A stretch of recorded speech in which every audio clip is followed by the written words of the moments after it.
But when you get back, did you pick up the case? Yes, sir. Okay. So are you familiar with the evidence that was seized at the residence? Yes, sir. Were there any narcotics seized at the residence? Yes, sir. Was any of those narcotics sent to FDLE for testing? Yes, sir. Okay. And how many bags? What was sent to FDLE for testing?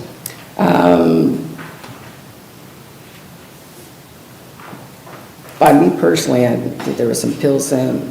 I can't speak on what any other investigator may have sent. Did you send off any of the crystalline substance to FDLE? Yes. Okay.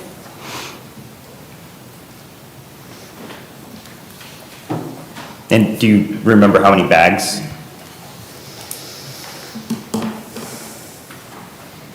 Not without a copy of the report.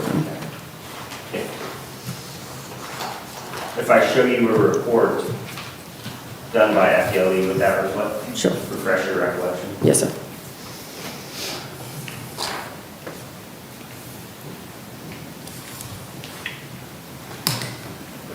Thank you.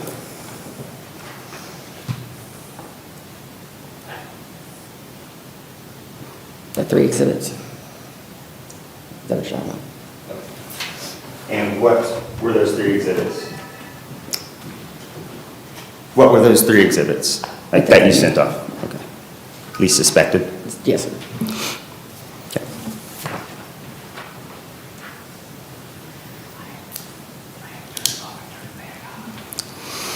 Did Okaloosa County Sheriff's Office seize a cell phone? Yes, sir. Okay. And did you send one of those cell phones off to be downloaded or analyzed? Yes, sir. Would you recognize the cell phone? Yes, If I sir. showed you pictures of it?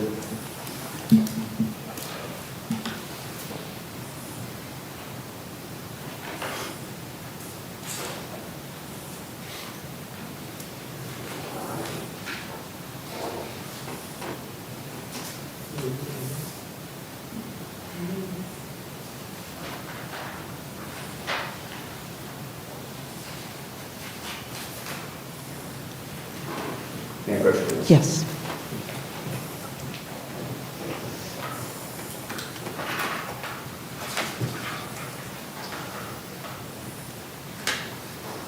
What are those pictures of?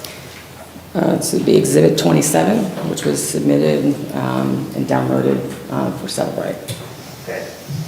And whose cell phone is this? It's Alicia Dean's cell phone. How do you know? It was described to me by an interview in the Okaloosa County Jail By who? by Alicia Dean. Okay. And what did you do with this cell phone? You said you sent it off to download. I'm sorry, a search warrant was submitted for the contents of that phone. With the search warrant, it was provided to our digital analysts. They are able to take the information from the digital information from the phone, provide it to something that I can maintain and read in a download. So do these pictures accurately reflect the cell phone that you sent off to be downloaded? Yes, sir. Your Honor, permission to enter state's composite 1. Any objection? Sure. Ma'am, it's your testimony that this cell phone was seized on the day of the search warrant, Yes, sir. but I thought you had said earlier that you were not present for the day that the search warrant was served. Yes, I'm taking that into the fellow officer rule. Ma'am, I understand that. And I know those rules as well. Yes, I sir. guess my question is you didn't talk to Alicia Dean that day, did you? Not that day, no, sir. Okay, so when did you talk to her that she told you? She had requested to talk to the investigating officer later on, and I went to the jail and spoke to her when I returned. So you beamed yourself from wherever you were on hurricane duty that day? I mean, what do you mean? When did she request to talk to you? When I returned from hurricane duty, sir, I went you- and talked to her. Did you do a supplemental report? No, sir. Okay, because I was going to say, I've read the report, I don't remember you referencing talking to my client at some point after the day of the search warrant.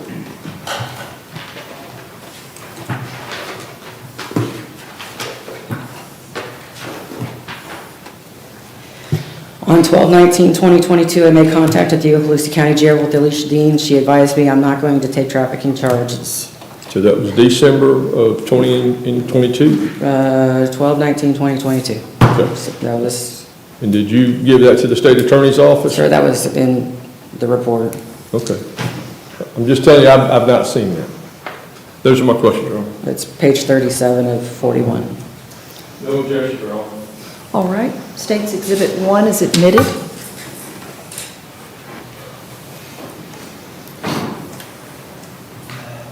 Permission to publish? Go right ahead. Do you need the document camera? Yes, Your Honor. All right.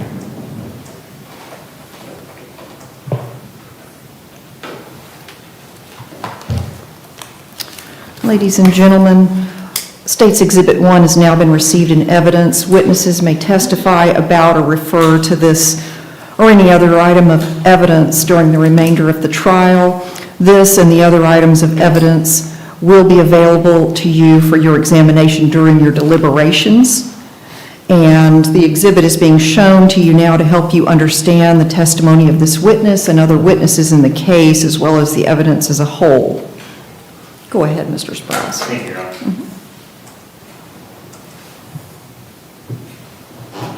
So this is the cell phone that was seized during the search warrant? Yes, sir.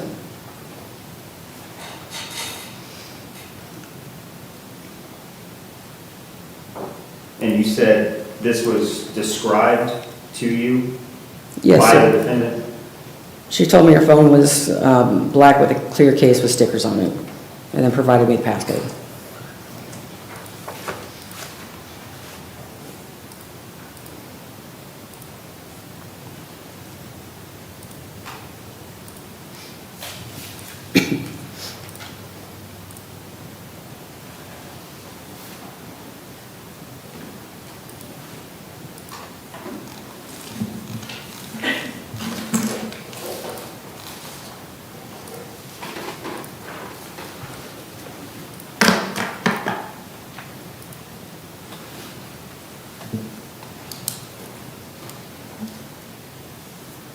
I have no further questions. All right.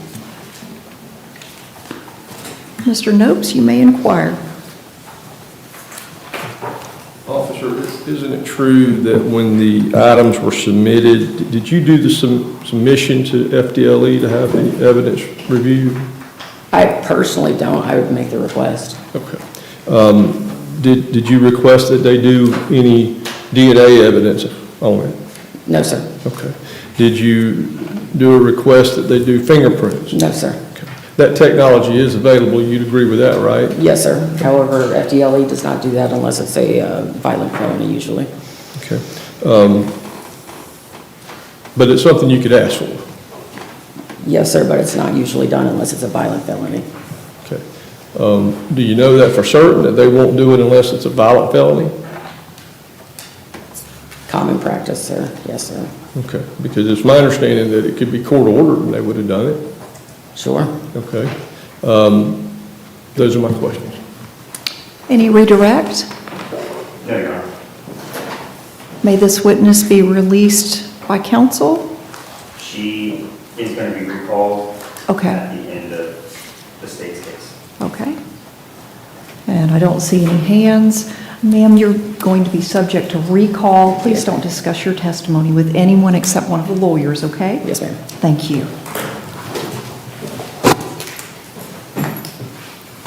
All right, your next witness. The state's going to call investigator Aaron Pittman. Okay.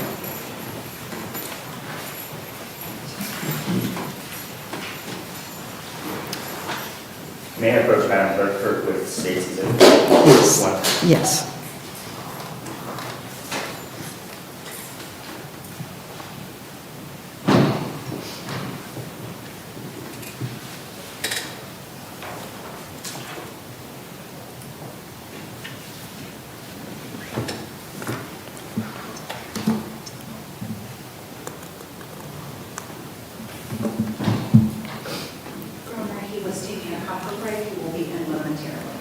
Thank you.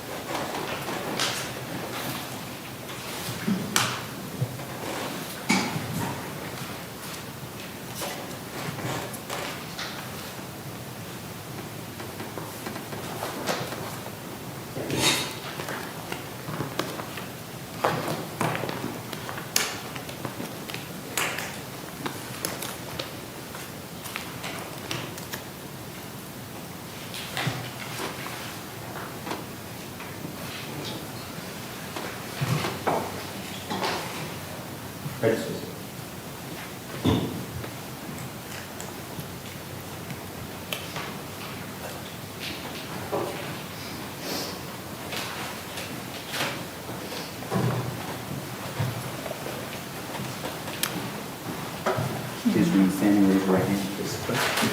Please swear the witness. You swear from the testimony about to give will be the truth, the whole truth, and nothing but the truth. I swear. Please have a seat, sir, and speak clearly into the microphone. Thank you, sir. Thank you, ma'am. All right, Mr. Sprouse, whenever you're ready, you may inquire. Thank you, Your Honor. Please state your name and rank for the record, sir. Aaron Pittman, and I'm a senior investigator, Where are you employed at? Okaloosa County Sheriff's Office. How long have you been employed there? Over 8 years. Okay. And how are you assigned? I'm currently assigned to our Major Crimes Division within our CID, working cold cases and homicide. Forgive me, what's CID? Criminal Investigations Division. Okay. Were you assigned the same in summer and fall of 2022 or assigned differently? I was in the same section, just a different investigations title, if that makes sense. Okay, what was that title? I was a regular investigator. I believe at that time I was working property crimes and/or personal crimes and the like. Okay. What are your current duties? Can you say that one more time, please? What are your current duties? Current duties is I investigate major crimes within Okaloosa County in collaboration with all of our different divisions and the unit. Are you a member of the SRT Yes, sir. team? Yes, sir. Special Response Team. Okay, and that's SWAT? Yes, right? sir. What does SRT do? So our Special Response Team is a team that trains tactically to respond to incidences throughout the county, which include civil unrest, barricaded subjects, hostage subjects, anything that would be large and respond to. It's a SWAT team. With that, we also assist in our investigations and our special investigations section with the execution of search warrants and arrest warrants. How many search warrants have you been a part of? Well, hundreds or more. Okay. I've been on the team for over 7 years. Okay. Did you go to any specialized school? For the SWAT, SRT. I've been to many different trainings as far as the ancillary duties of SRT. Okay. Have you been a member of Drug Task Force before? I was not a member directly of the Drug Task Force. I worked for our Street Crimes Unit, which was a division of that. I was a patrol deputy that was reassigned underneath them. At that time, we were called the Street Crimes Unit. And I was in that position for about 2 years. Okay. Did you help execute a search warrant on September 30th, 2022? Yes, sir, I did. And was that done at 34 9th Avenue, Shalimar? Yes, sir, it was. Is that in Okaloosa County? Yes, sir. What was your role in the search warrant? My role was two-part. I started as a member of the Special Response Team, executing and securing the residence. And then after that was done, I figuratively changed hats as an investigator and was requested to help with the search. Okay. Can you describe the residence that you searched? Just the specific residence that I searched within? Let's go to the property. Describe the property that the search warrant was executed at, 34 9th Avenue. Yes, sir. So the address in and of itself was, imagine a residential home that over years and years would have had trailers, cars, miscellaneous property, junk, anything and everything was there, and it was all kind of slammed in one piece of property. It was difficult to navigate on foot. I don't believe, it was very dark because it was nighttime, but there was trash everywhere and people throughout. Okay. Can you describe the front yard? From what I remember, the front yard had 2 or 3 cars, half a car, maybe a part of a boat. There was a awning that was covered up over, leading up to, you had to go down the driveway and kind of score your way through just to find the front door of the house. And next to the front door of the house, was there something next to it? There was some cars and camper and some other stuff. Okay. So there was a camper like in the front yard? There was. Okay. How about the backyard? In the backyard, there was another camper. I believe there was a shed, a van, and piles of trash. All right. And was there a house on the property? Yes, Like on the yes, lot? there was a house on the property with all those other things. Okay. What did you search? I searched the camper in the back side of the house, which would have been in the backyard. Okay. Camper, RV. And did you wear a body cam during your search? Yes, sir, I did. You had it on? Did you have it on? I did have it on, yes, sir. Okay. Can I approach the witness? Yes. Okay. Can you recognize this? Yes, sir. How do you recognize it? That is a DVD of my body cam footage. That is my initials with today's date. And you've reviewed this body cam? Yes, sir. Is it a fair and accurate depiction of the events that occurred that day? Yes, sir. Your Honor, permission to admit States 2 State's Exhibit 2 is admitted. and permission to publish. That's granted. If I may have the podium laptop. There we go.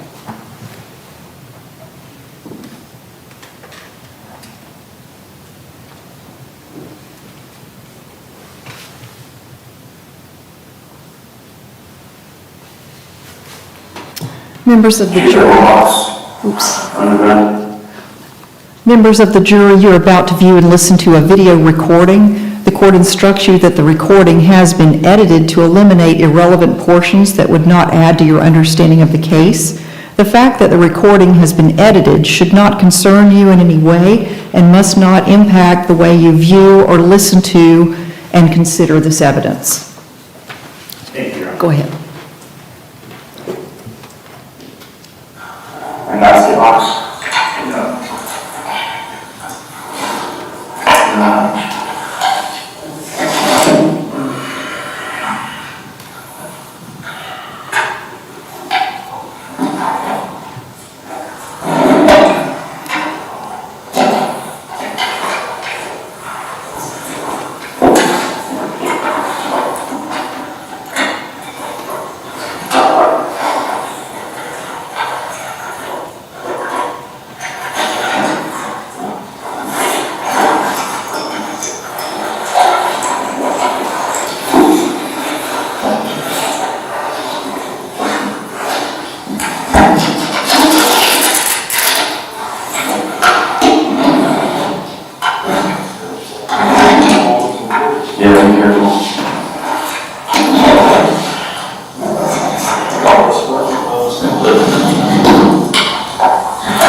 I did all that.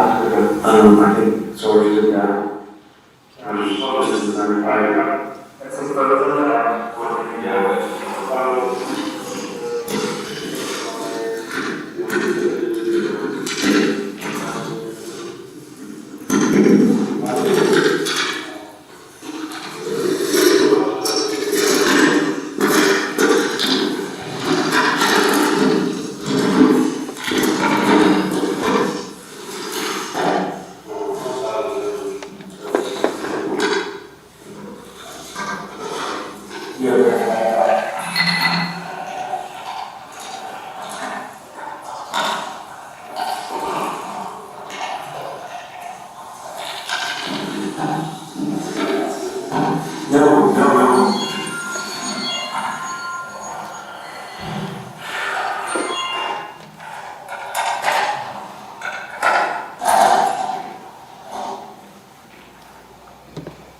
Investigator, can you describe what was going on? It's kind of hard to see everything that you see with your body cam.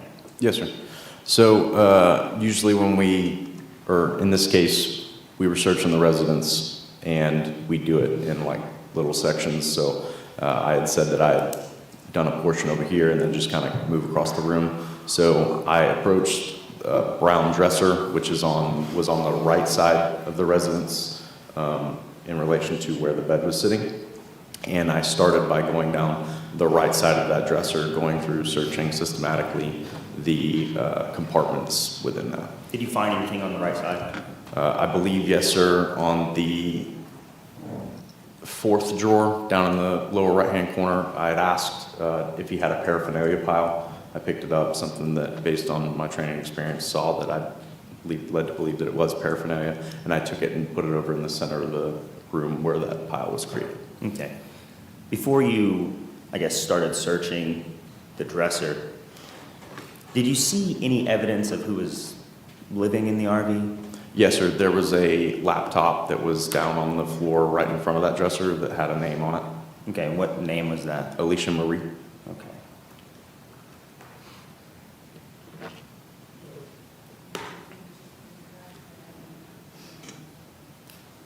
So, what else did you do? What happened next, rather?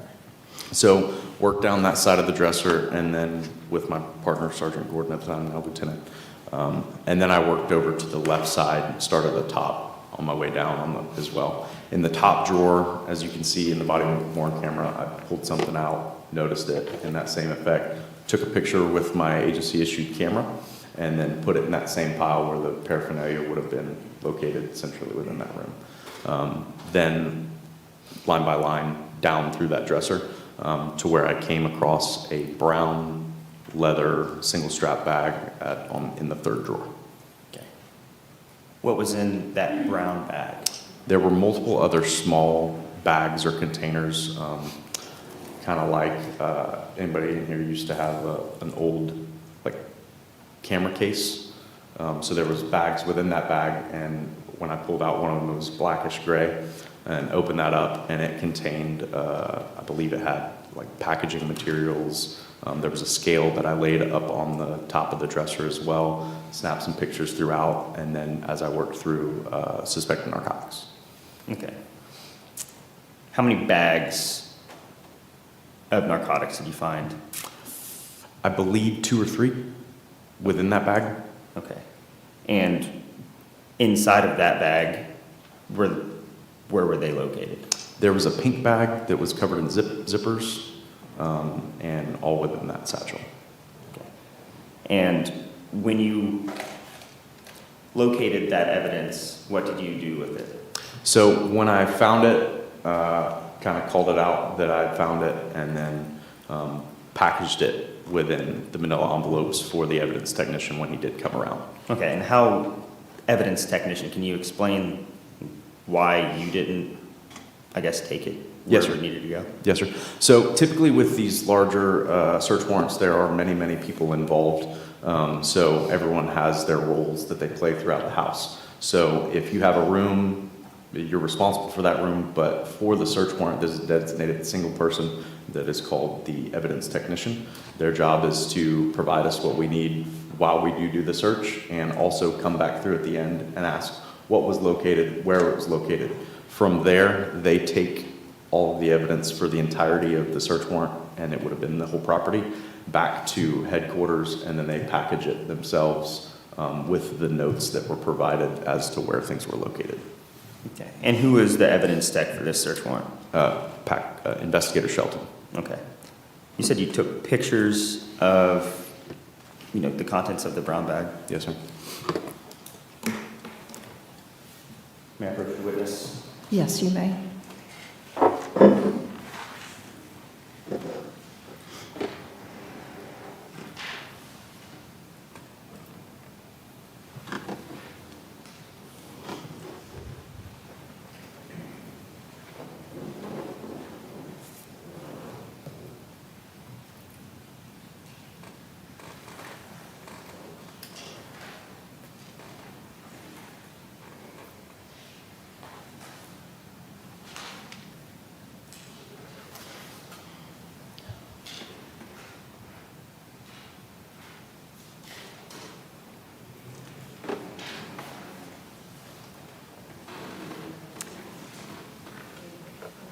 Look at these photos and tell me if you recognize them.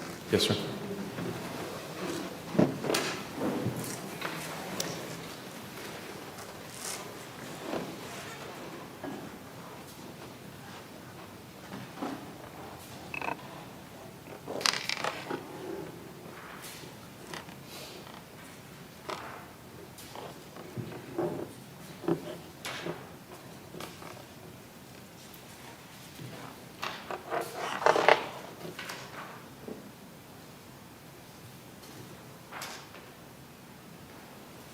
And did you take those photos? Yes, sir.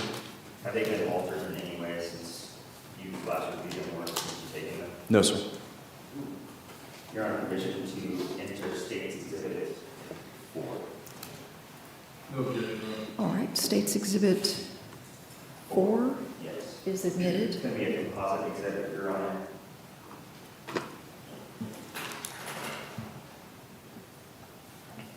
And these pictures are going to go back with the jury. I'm not going to publish them. They can review them when they're deliberated. Okay. Do you wish for me to turn off the screen? Yes, Your Honor. Okay. So what was all in that bag? There were numerous things: scale, packaging, needles or pins, as they are referred to, which are hypodermic syringes, needles, suspected methamphetamine, green leafy substance, and I believe I said scale as well. Was there a receipt? Yes, there was a receipt. Did you notice what date that receipt was? I'd have to look back at that picture, but I know it was from Walmart. Permission to approach? Yes, granted.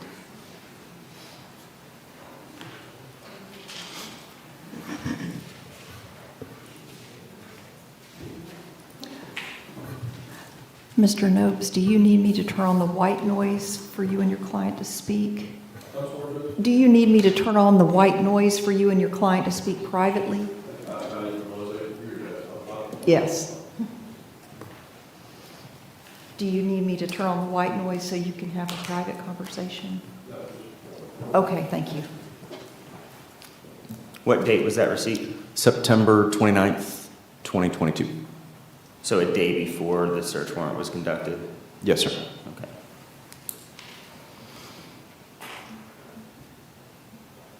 Was there any other evidence of who was living in the residence, Yes, sir. in the RV?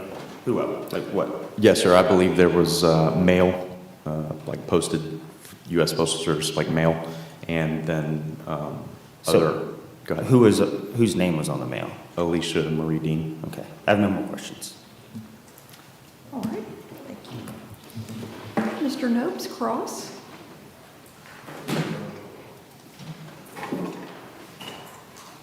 Also, the day that you were there doing your part of the search warrant, who was in the RV when you got there? Do you mean when the search warrant was starting, when I was in the SRT role, or when I was searching? Well, regardless of which role you were in, when you first got to the RV, who was in it? Any people? Sergeant Gordon. Okay. Any other people there? Like normal citizens or law enforcement? Not law enforcement, just normal citizens. I was outside of the perimeter. Okay. So were you ever in there when possibly Jonathan Hodge was in there? No, sir. Okay. Were you in there when possibly Matthew Strunk was in there? No, sir. Okay. As far as the receipt that you just talked about, does it have a name on it? I did not see a name, no, sir. Okay. And as far as the brown bag, did you send it off to be tested for DNA or fingerprints? I was not the case officer in that, so that would not have been my call. So who would have been the person that would have made that decision? Either, I believe at the time, the case officer was either Investigator Genrick or Investigator McFall at the time. As far as you're aware, when the search warrant was served and executed, no one found any illegal drugs on Mrs. Dean. Would you agree with that? Yes, sir. Are you privy to any conversation that Mrs. Dean might have had to anybody that first got to the RV, that particular part of the RV? No, sir. Okay. Those are my questions, Your Honor. Thank you. Any redirect? Go ahead. Did you come into contact with Mrs. Dean? I do, during the search warrant? Right. No, sir, I do not believe so. Okay. That's all I have. May this witness be released? Yes. Yes, Your Honor. Okay. And I don't see any hands. All right. Thank you, sir. You're free to go. Please don't discuss your testimony with anyone except one of the lawyers. Thank you, Your Honor. Thank you. And your next witness, Mr. Sprouse. My next witness is going to be Investigator McFall. All right. I'm sorry. Lieutenant Joseph Gordon. Okay.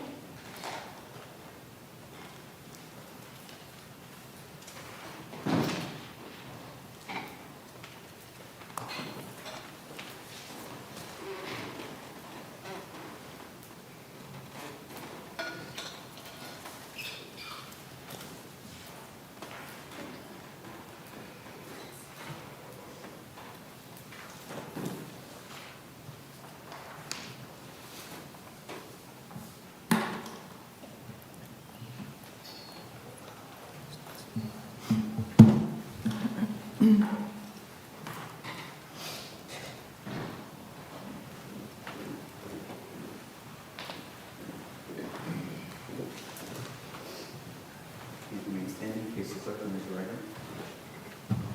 swear affirm the testimony you're about to give will be the truth, the whole truth, and nothing but the truth? I swear. Thank you. Please have a seat, sir, and speak clearly into the microphone. Thank you. All right, name, mark. Right. Please state your name and rank for the record. My name is Joseph Gordon, and I'm a lieutenant. Where do you work at? The Okaloosa County Sheriff's Office How long have you worked there? since October of 2013. What are your primary duties? As a lieutenant on patrol, I oversee patrol functions in the East District, which is... Excuse me 1 second. Yes. Mr. Nopes, do you need me to turn on the white noise? Okay. We'll take a quick...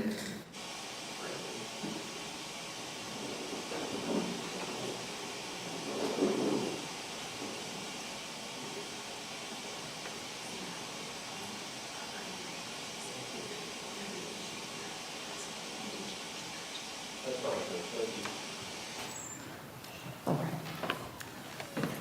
Go ahead, Mr. Sprouse. Thank you. You may want to All right. repeat the last question. I don't know if I... Primary duties. Yeah, primary duties. I'm a lieutenant on patrol. I oversee patrol functions in the East District for the Okaloosa County Sheriff's Office, which is Okaloosa Island, Destin, Niceville, Valparaiso, Blue Water, all that. That's the area that my district is, and I oversee patrol functions for basically half of the shifts that are out there. Okay. What were your primary duties in the summer, fall of 2022? I was a sergeant in the Criminal Investigations Division, which is basically overseeing investigators that are, doing their, investigating cases, I guess is the best way to put it. And I also was a team leader on the special response team. Okay. Do you have to go to special school for CID or SRT? There's a lot of extra training that goes into CID, a lot of extra training that goes into being SRT. SRT is Special Response Team, which is also sometimes some agencies refer to it as SWAT. So there's a lot of extra training that goes into that. And then CID is a little bit more specialized, doing higher profile cases, I guess you could say, the felonies, and my specific function when I was in CID was overseeing property crimes, which included obviously thefts, grand thefts, things like that, but also frauds and financial crimes, things like that. Have you done any narcotics investigations? Yes, when I was an investigator, before I got promoted to sergeant, I was in the drug task force for 2.5 years. Okay, and how many narcotics investigations have you conducted? Several hundred. I don't know the exact number. Okay. How about how many, search warrants have you executed while on SRT?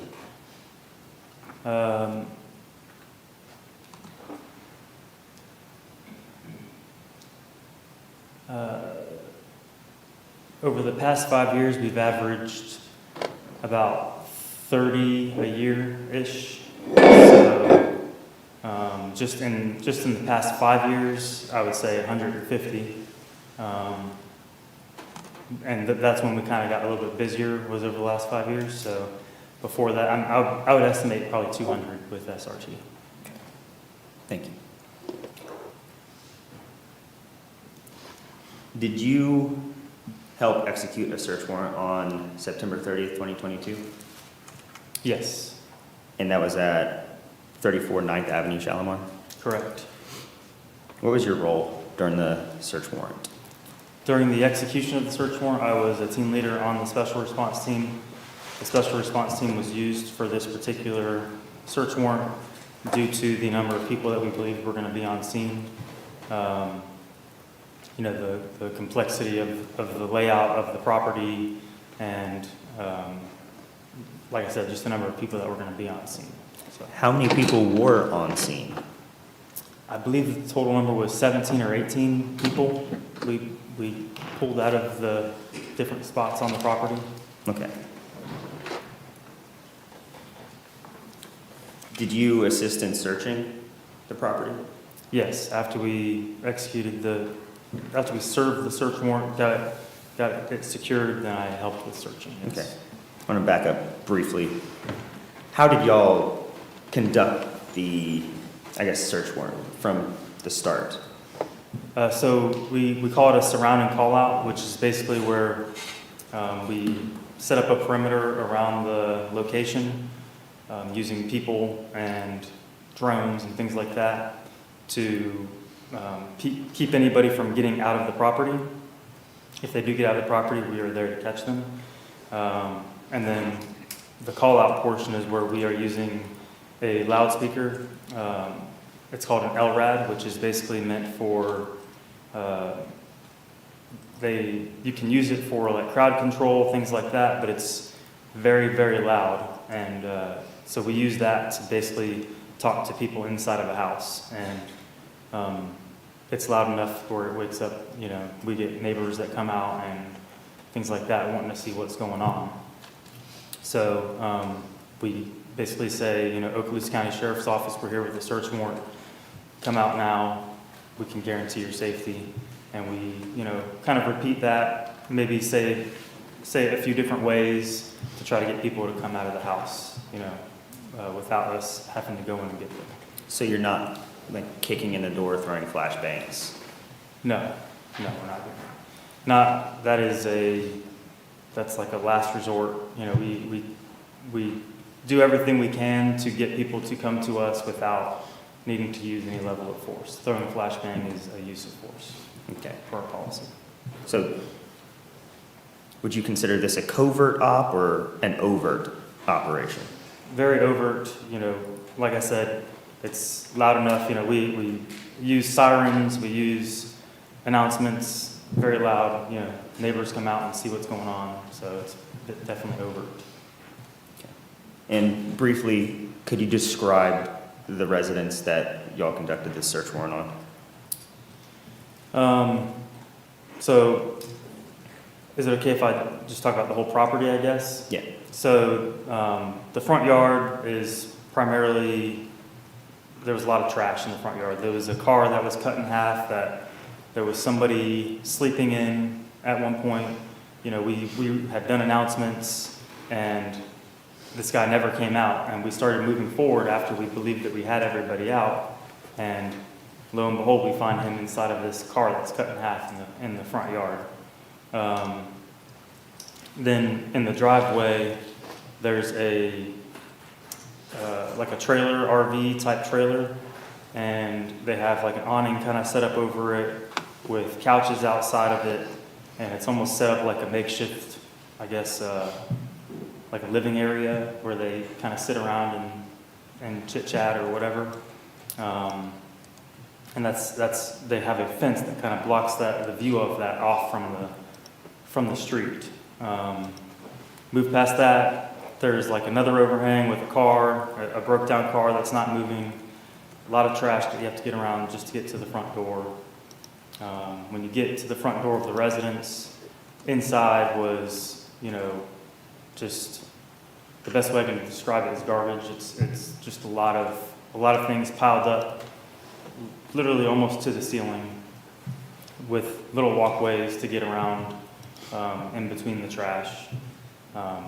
There was, you know, like chicken that looked like it was a day old that hadn't been cooked yet on the kitchen counter. Sorry to interrupt, but how about the backyard? What did the backyard look like? Okay. Moving to the backyard, once again, just, you know, a lot of, you know, scraps, things like that.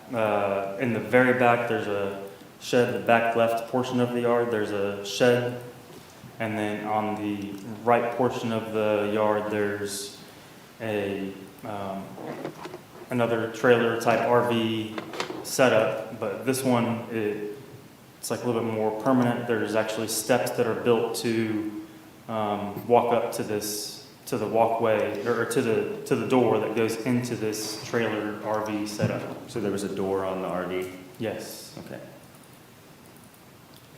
Did you have your body cam on? yes.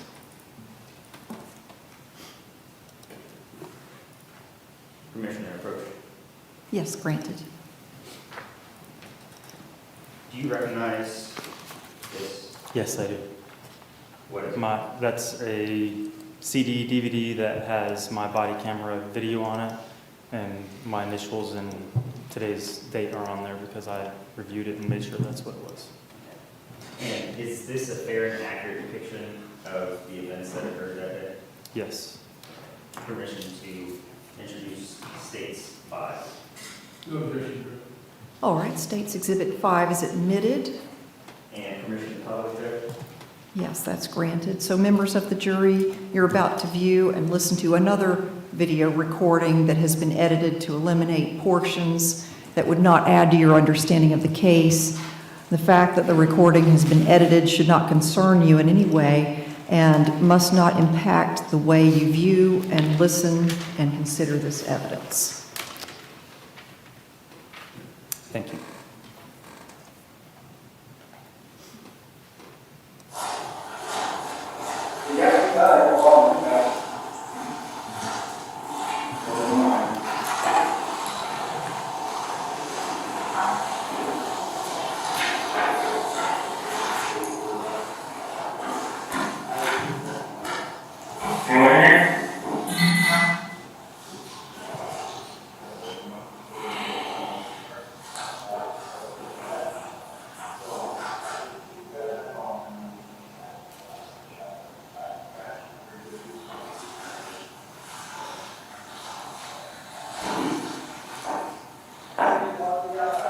I'm in here. Probably use another volume.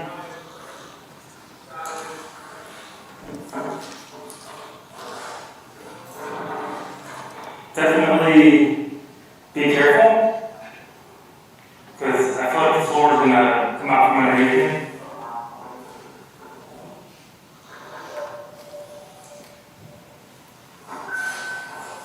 We got a phone that's on back here. Looks like there's that.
And 90 days. You get lost. And that's lost.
All right, so far during your search of the RV, what are you observing? When I first went in, I noted that the name Alicia was on the wall behind the bed, and on the wall next to the bed, the name Michael was written on there. The room, there was a pink blanket on the bed with multiple backpacks that have flowers and stuff like that on them. There was a mirror up on the ceiling that had zebra print on it. There was a dream catcher hung over the bed, and then clothes hung up on the wall, but also it was kind of messy, like there were clothes on the ground. And then right next to the bed, you've got paraphernalia, drug paraphernalia, such as pipes. Underneath the bed you had, or I shouldn't say pipes, there was a pipe. Underneath the bed you had a digital scale, which is used for, weighing drugs. There was, you could see I picked up a little baggie that had substance in it that was a green leafy substance that looked to me to be marijuana. I didn't test that, but that's what it looked like to me. Yeah, so based on the evidence that you're describing, who was your investigation? Who was living there? Based off of what I could see, Alicia Dean was living there, and Michael Keene or Kine was also a resident in that. Okay. I'm going to continue playing the video. Sir. I take photos of it. I haven't collected any of it. The phone, the stuff that's on there,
I'm gonna stop right there.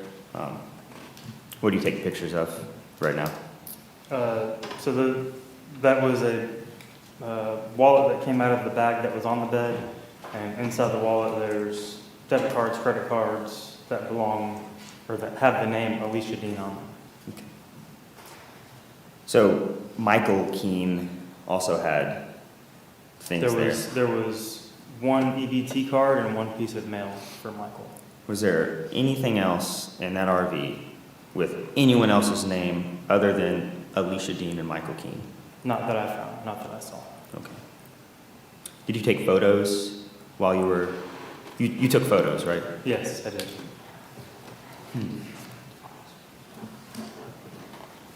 But may I approach the witness? You may.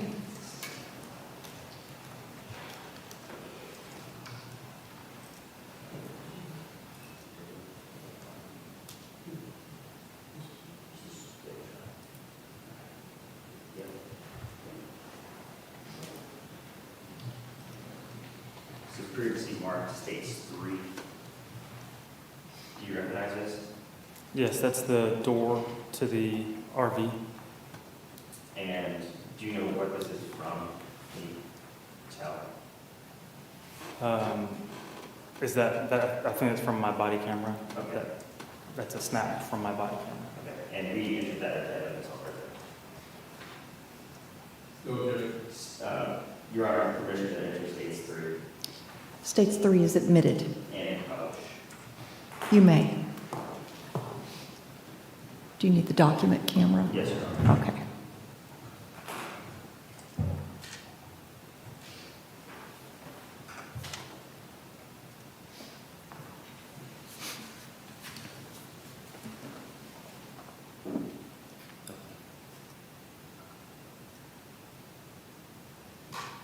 So what is this again? That's the door that we used, that we went through to get into the RV. Into the back RV. Yes, the RV that I was searching in that video. Okay. Do you notice anything about the door? Well, it's got a doorknob on it and a lock, which means, you know, you should, in theory, be able to lock it. I didn't test that out. But it's also reinforced with some wood, potentially to keep people from being able to basically push the door open, or maybe at some point the door had been pushed open and they were reinforcing it after that.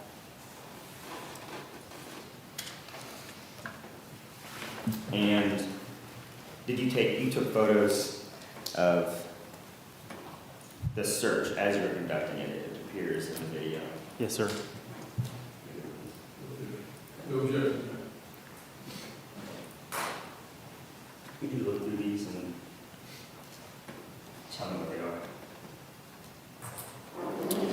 The first picture is of basically the wallet with one Visa card that says Alicia Dean on it. The second picture is a zoomed in picture of that same card, Alicia Dean. The third picture is card.com Visa with the name Alicia Dean on it. Another debit Visa card with the name Alicia Dean. This one's a MasterCard with the name Alicia Dean on it. This is another MasterCard with the name Alicia Dean. Two more MasterCards in this picture with the name Alicia Dean on both of them.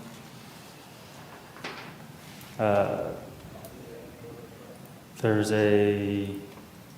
another card, I can't tell what kind of card it is, and a state of Florida EBT card, both with the name Alicia Dean on them.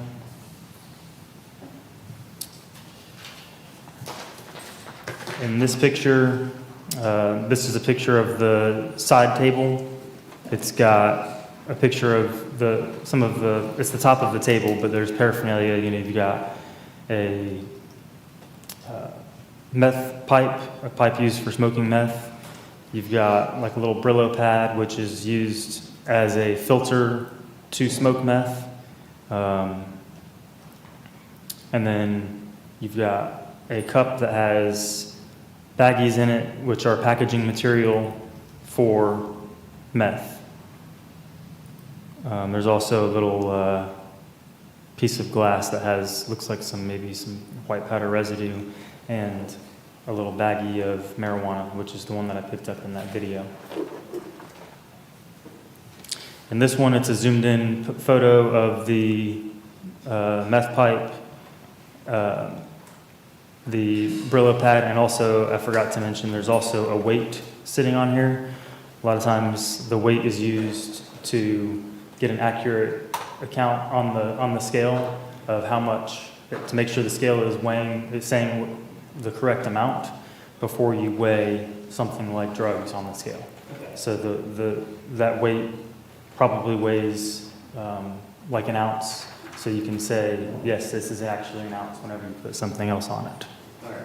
And what's that? This is a digital scale that's plugged in, and it's currently zeroed out because there's nothing on it. Where was that located? That was located directly under the side table to the bed. What else is that? Just make sure that's it on that one. The next one is a piece of mail with the name Michael Douglas Keene, K-I-E-H-N, with the address 34 9th Avenue, Shalimar, Florida. How about that? Next one is a piece of mail for Alicia Dean, 34 9th Avenue, Shalimar, Florida.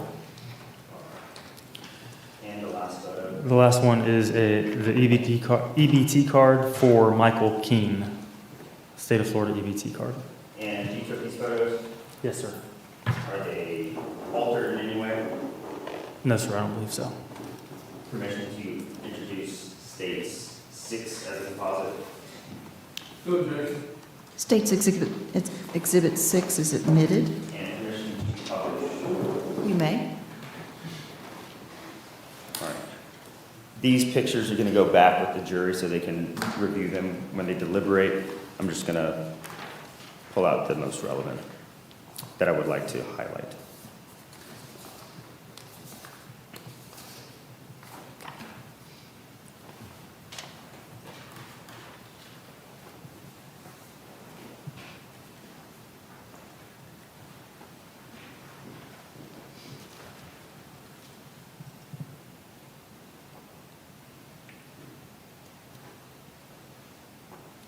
Okay.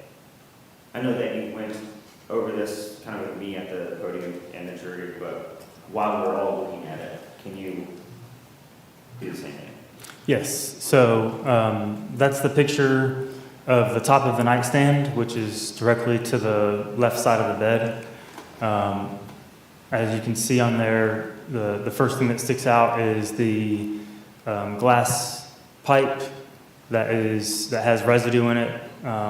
That is the type of pipe that is typically used for smoking meth. Directly to the right of that, the green pad, you can see that there's little pieces cut off of it. Those pads are often used as a filter for smoking meth to keep certain things from being sucked through the pipe. To the left of the pipe is the little weight that I was talking about, which on your next photo, I believe, is the zoomed in photo. You can see it a little bit better. That is a weight that is used on digital scales to basically confirm how much, that the digital scale is reading correctly. All the way to the left on the table, you see that little green, that little baggie with green stuff in it. That's the marijuana, or what I believe is marijuana. And then there's the little, to the bottom right, that little glass piece that has some white residue in it as well. And then, at the very top is the cup that has the packaging material in it. Okay. Other than what Investigator Pittman found in the dresser, were there any other, and the green leafy substance that's on the nightstand, were there any other narcotics found in the RV? No, I don't believe so. I should rephrase. Any other narcotics found in the RV or found in that bag? Other than that, what was in that bag that Investigator Pittman found? Did y'all locate any other narcotics in that RV? No, I don't believe so.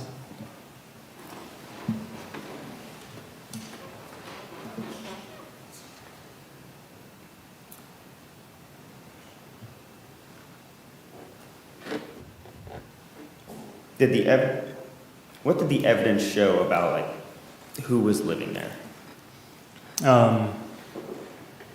But we definitely found, several pieces of mail with Alicia Dean's name on it. We found, her debit cards, EBT card, even in one of the bags, found her social security card and birth certificate in the bag. And all of that was on top of the bed. We didn't find anything else on top of the bed that belonged to anybody else other than Alicia Dean. The EBT card and mail were both for Michael were both found over on the left side of the bed. We didn't find anything else other than anything that indicates anybody other than the two of them had been staying in that RV. Thank you, Lieutenant. I tender the witness. All right. Thank you. Just give me one.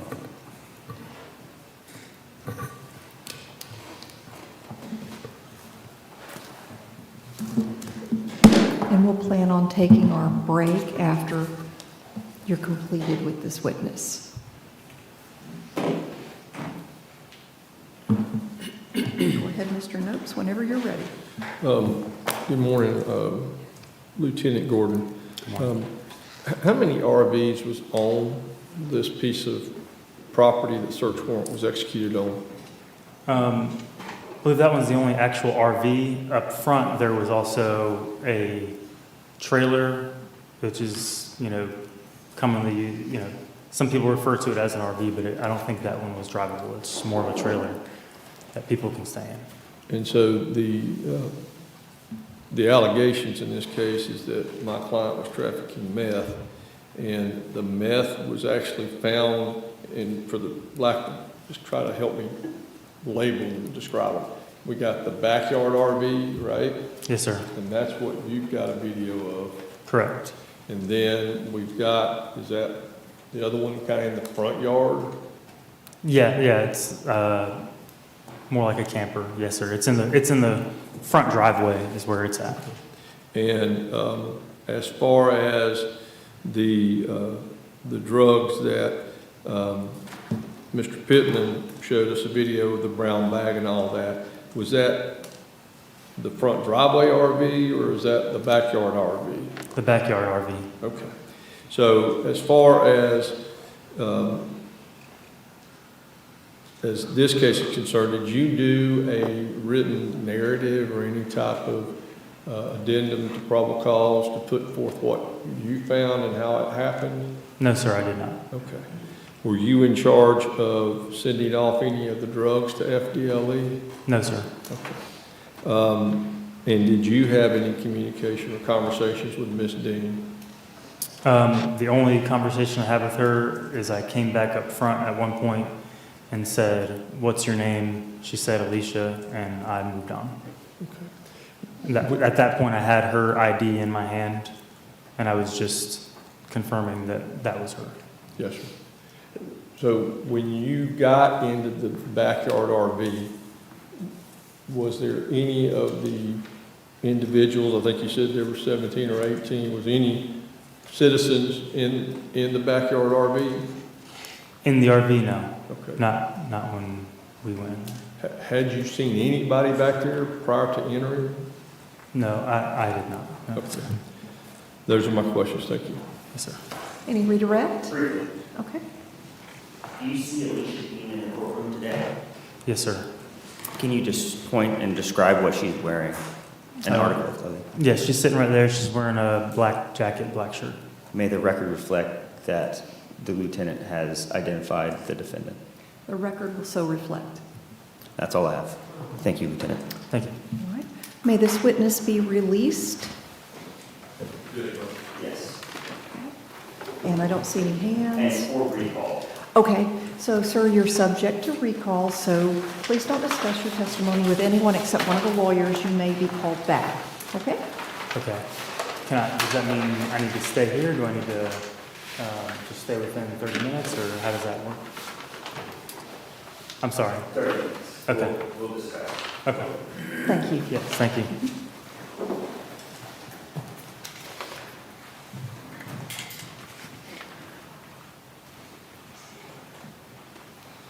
All right, ladies and gentlemen, we're about to take our mid-morning break. Remember, all the rules I've given you apply even when you're outside of the courtroom on your break. Remember the basic rule: don't talk to anyone, including your fellow jurors, friends, family, or coworkers, about anything having to do with the trial, except just procedural matters with court staff when they direct you where to go and answer questions for your comfort. That means no emailing, text messaging, tweeting, blogging, or any other form of communication. You can't do any research about the case. And if you become aware of any violation of these rules at all, please notify court security. After the recess, please make sure that you leave your cell phone and electronic devices in the jury room when you come back in. We'll take about a 15-minute break. It is 10:31, so we'll come back at 10:45. Okay? We'll be in recess until then. Thank you. Congratulations, Crestview very own Dixie Dan Powell of Powell Injury Law for your recent jury verdict of $11.5 million for your client from a death and injury against an inflatable amusement company. Recognized in 2017 as one of the top 100 civil trial lawyers in the state of Florida, and Dixie is AV preeminent rated. Dixie Dan Powell works tirelessly for his clients, as is evident by this extraordinary verdict. If you're taking your case to trial, be prepared. Contact Dixie Dan Powell and Powell Injury Law, 850-306-2667. Back Home Bakery Cafe is 2 blocks from the courthouse on Crestview's historic Main Street. We serve handmade pastries, espresso, and lunch items, and we're open Tuesday to Saturday from 7 a.m. to 4 p.m., serving lunch from 11 to 2. We hope to see you soon.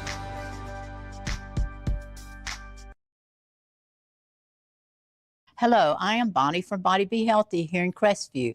We have been serving the area since 1999. We're an alternative health food store. If you're interested in bettering your health, we'd like to invite you to stop by. We're located in Court Plaza. Stop by and let us help you be healthy. I'm Amanda Gaskin with Briarpatch Realty. Helping qualified heroes save money is my passion. When I help a hero buy or sell a home, they receive a check from Homes for Heroes. Check out amandasheroes.com for more information.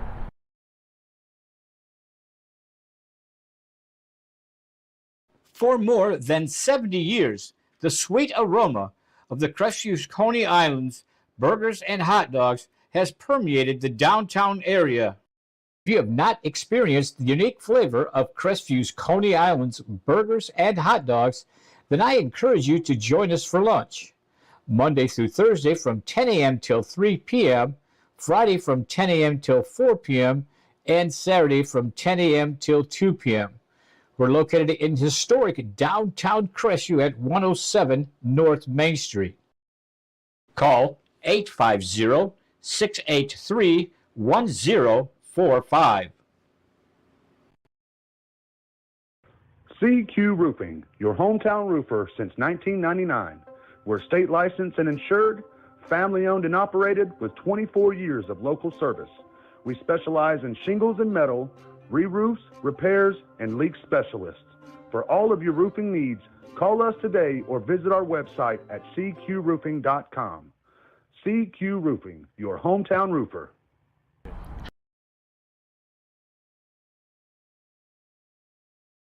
Hey, I'm David at Family Vision of Crestview. We've been providing excellent optical service for Northwest Florida for over 34 years. Come in and let us take care of you.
this is Tiffany Woodham, State Farm's newest agent in Crestview.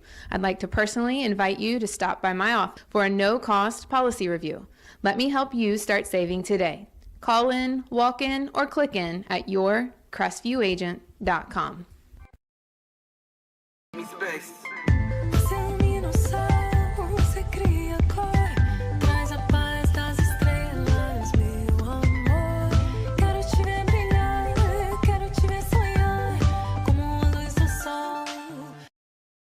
Alex Barthay from the UPS store once again, and I wanted to let you know about our Sunday hours. We're open now 7 days a week. Normal hours that you've been expecting, but now we're open Saturday 10 to 4, Sunday 10 to 3, and it's both our Crestview, Fort Walton Beach, and Eglin Air Force Base locations. So you have things to do, go and do it. Just know the UPS store is going to be here. Again, Sundays 10 until 3 p.m. For years, I proudly served Florida as a state trooper. During that time, I investigated over 1,000 car, motorcycle, and trucking crashes. My mission was simple, to help the victims. Now, as an injury attorney, I can do even more to help accident victims. Hi, I'm attorney Coy Browning. If you've been injured in a car accident, I'd be honored to help you. Call or visit us at browninglawfirm.com.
Hi, I'm Wanda Roberts. For the last 20 years, I've been helping the residents of Northwest Florida buy and sell their properties.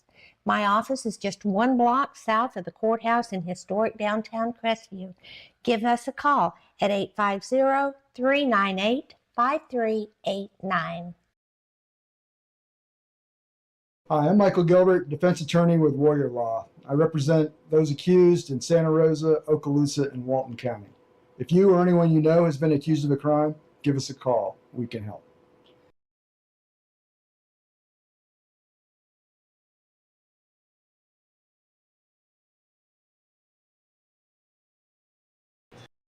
Hello, this is Chris Norman at Bulldog Bail Bonds. Our office is in Crestview, Florida, but we service 7 Northwest Florida counties. If you ever find yourself in a jam, please give us a call. We're here to help you out.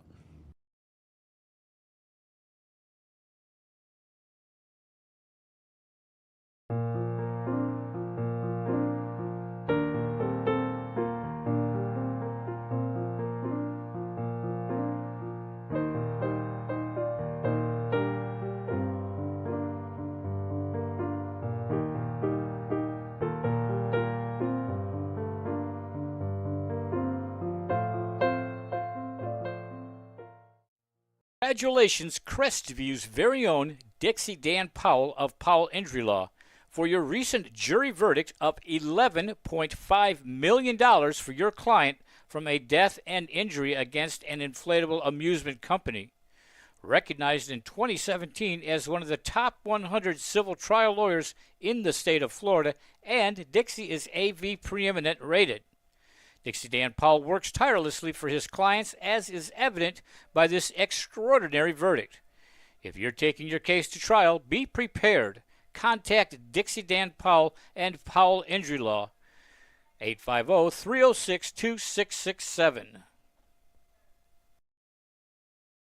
Back Home Bakery Cafe is 2 blocks from the courthouse on Crestview historic Main Street. We serve handmade pastries, espresso, and lunch items, and we're open Tuesday to Saturday from 7 a.m. to 4 p.m., serving lunch from 11 to 2. We hope to see you soon.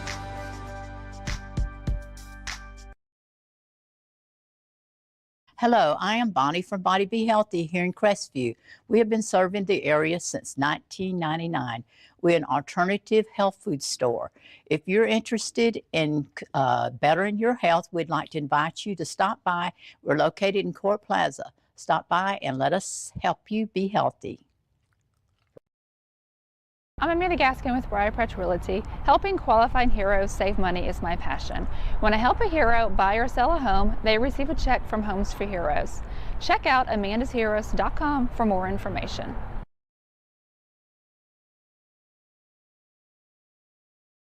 For more than 70 years, the sweet aroma of the Crestview's Coney Islands burgers and hot dogs has permeated the downtown area. If you have not experienced the unique flavor of Crestview's Coney Islands burgers and hot dogs, then I encourage you to join us for lunch. Monday through Thursday from 10 a.m. till 3 p.m., Friday from 10 a.m. till 4 p.m., and Saturday from 10 a.m. till 2 p.m. We're located in historic downtown Crestview at 107 North Main Street. Call 850-683-1045. CQ Roofing, your hometown roofer since 1999. We're state licensed and insured, family owned and operated with 24 years of local service.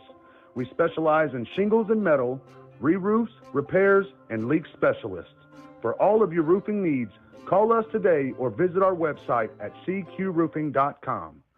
CQ Roofing, your hometown roofer.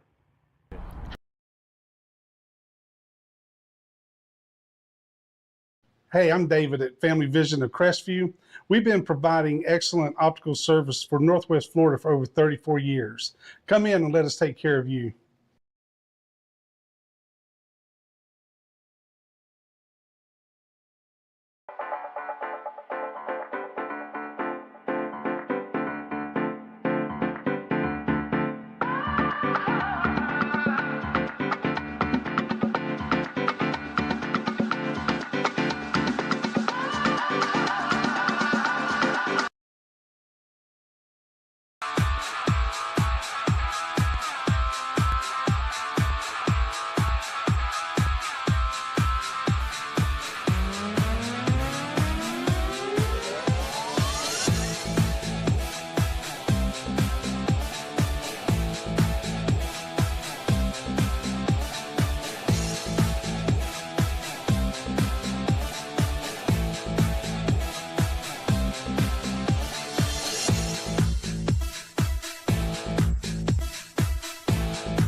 This is Tiffany Woodham, State Farm's newest agent in Crestview. I'd like to personally invite you to stop by my office for a no-cost policy review. Let me help you start saving today. Call in, walk in, or click in at yourcrestviewagent.com.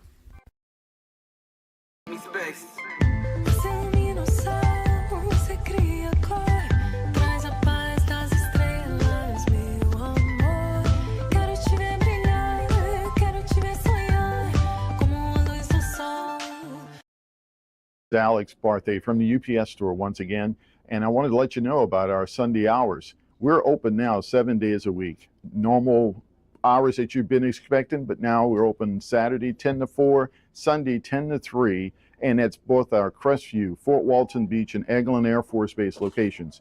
So you have things to do, go and do it. Just know the UPS store is going to be here. Again, Sundays 10 until 3 p.m.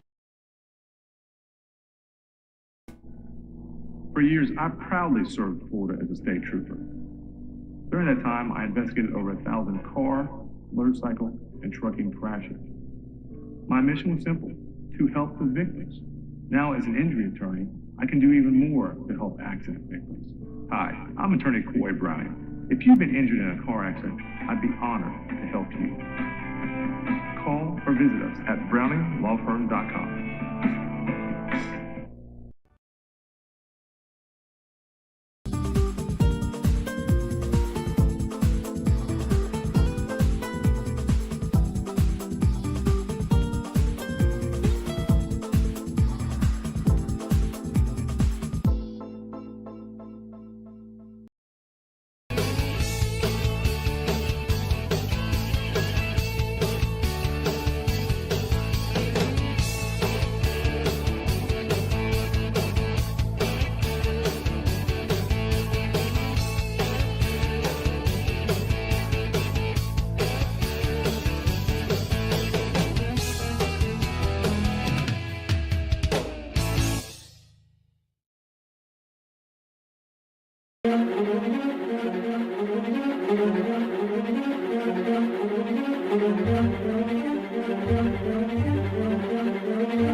Hi, I'm Wanda Roberts. For the last 20 years, I've been helping the residents of Northwest Florida buy and sell their properties.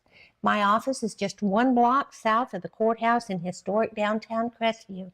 Give us a call at 850-398-5389. Hi, I'm Michael Gilbert, defense attorney with Warrior Law. I represent those accused in Santa Rosa, Okaloosa, and Walton County. If you or anyone you know has been accused of a crime, give us a call. We can help.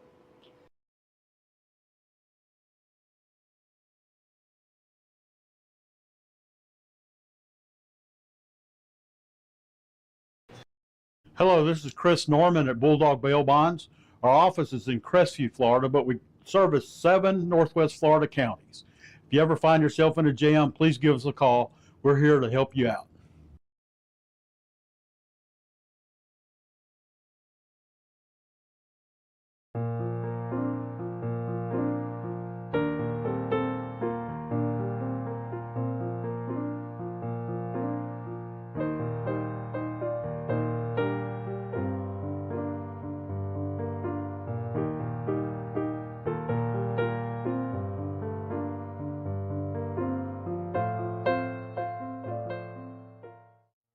Congratulations, Crestview's very own Dixie Dan Powell of Powell Injury Law, for your recent jury verdict of $11.5 million for your client from a death and injury against an inflatable amusement company.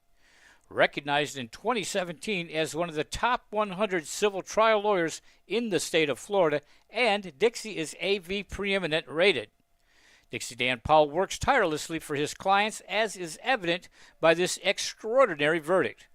If you're taking your case to trial, be prepared. Contact Dixie Dan Powell and Powell Injury Law, 850-306-2667. Back Home Bakery Cafe is 2 blocks from the courthouse on Crestview's historic Main Street. We serve handmade pastries, espresso, and lunch items, and we're open Tuesday to Saturday from 7 a.m. to 4 p.m., serving lunch from 11 to 2. We hope to see you soon.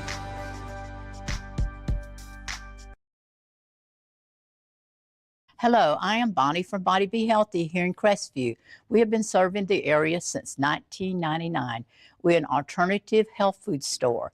If you're interested in bettering your health, we'd like to invite you to stop by. We're located in Court Plaza. Stop by and let us help you be healthy. I'm Amanda Gaskin with Briarpatch Realty. Helping qualified heroes save money is my passion. When I help a hero buy or sell a home, they receive a check from Homes for Heroes. Check out amandasheroes.com for more information.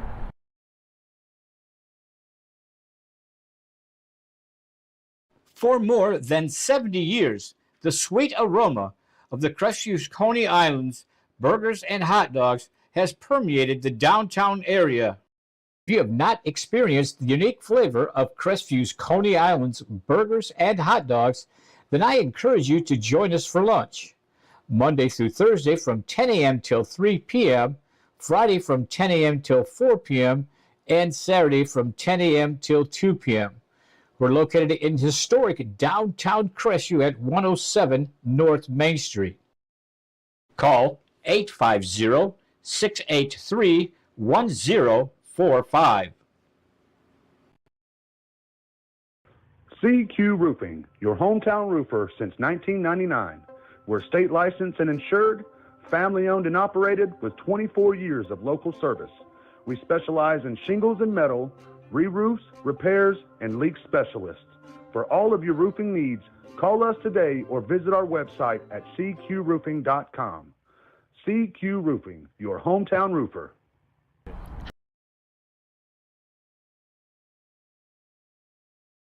Hey, I'm David at Family Vision of Crestview. We've been providing excellent optical service for Northwest Florida for over 34 years. Come in and let us take care of you.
This is Tiffany Woodham, State Farm's newest agent in Crestview. I'd like to personally invite you to stop by my office for a no-cost policy review. Let me help you start saving today. Call in, walk in, or click in at yourcrestview.agent.com.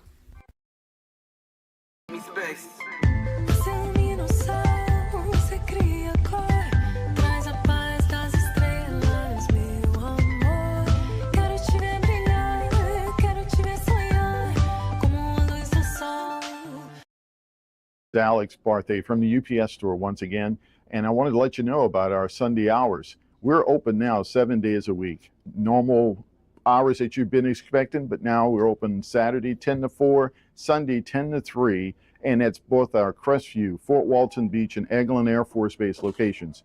So you have things to do, go and do it. Just know the UPS store is going to be here. Again, Sundays 10 until 3 p.m. For years, I proudly served Florida as a state trooper.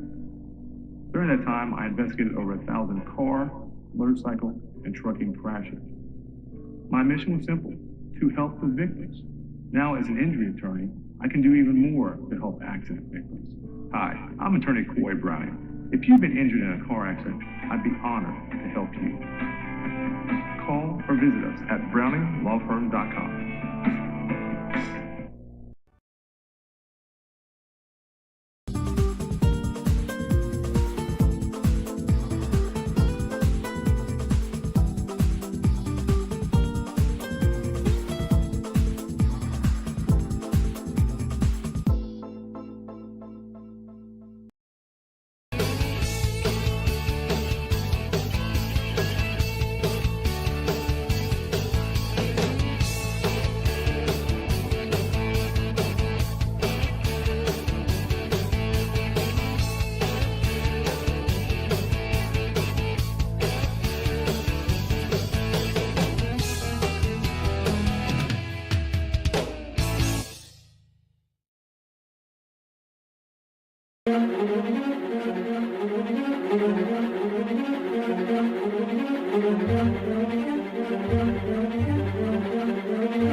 Hi, I'm Wanda Roberts. For the last 20 years, I've been helping the residents of Northwest Florida buy and sell their properties. My office is just 1 block south of the courthouse in historic downtown Crestview. Give us a call at 850-398-5389. Hi, I'm Michael Gilbert, defense attorney with Warrior Law. I represent those accused in Santa Rosa, Okaloosa, and Walton County. If you or anyone you know has been accused of a crime, give us a call. We can help.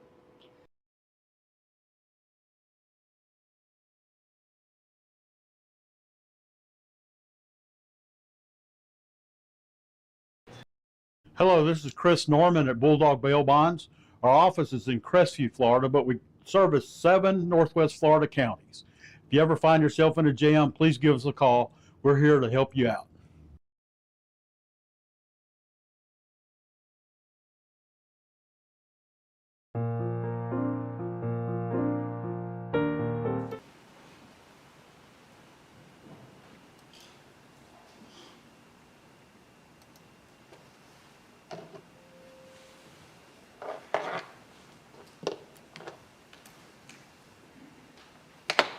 Please stand for the jury.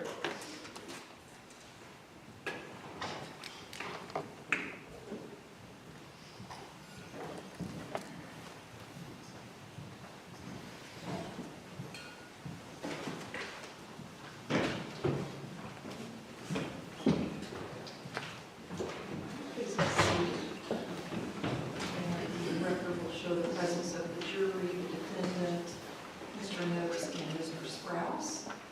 Mr. Sprouse, call your next witness. The state will call investigator in the call.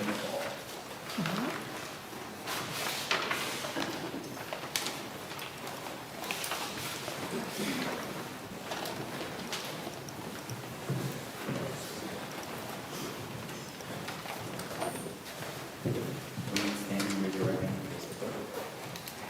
You swear or testify about to tell the truth, the whole truth, and nothing but the truth? Yes, ma'am.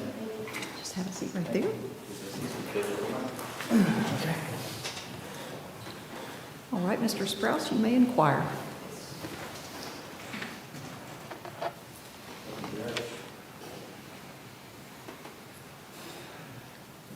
Good morning, sir. Morning. Please state your name and rank for the record. Investigator Charles Bradford McFall. And how are you employed? I'm an investigator at the Okaloosa County Sheriff's Office. For how long? Been at the Sheriff's Office for 14 years. How long have you been an investigator? An investigator since about 2 years, almost 3. Okay. Do you have any previous law enforcement experience? I do. And what was that? I'm a Air Force Security Forces active duty reservist, and this will be year 19 for me, primarily all law enforcement during my career. Okay. So just to clarify, Security Forces has 2 sides to it in the Air Force, right? Yeah, that's correct. We do security and law enforcement for the most part, and I did primarily law enforcement, and I worked as an investigator for about 3 years with the Air Force. Okay. Thank you for your service. Thank you. Did you execute a search warrant on September 30th, 2022 at 34 9th Avenue, Shalimar? That's correct. Can you walk me through that? Yes. So my role for it was another investigator had actually written the search warrant. It got approved. She was unable to make it, so therefore I ended up executing it. We actually utilized our special response team, our SWAT team, to actually secure the residence. And then from after that's completed and the scene is essentially secured, then I will go in and however many detainees we have, I will read the search warrant basically verbatim to the subjects, and then as well as Miranda rights, go in and I make sure everybody gives a verbal confirmation that they understand everything on that. Okay, thanks. And 34 9th Avenue, Shalimar, that's in Okaloosa County? Yes, sir. Did you interview the defendant, Alicia Marie Dean? I did. Do you see her in the courtroom today? Yes. And what is she wearing? A black sweatshirt. May the record reflect?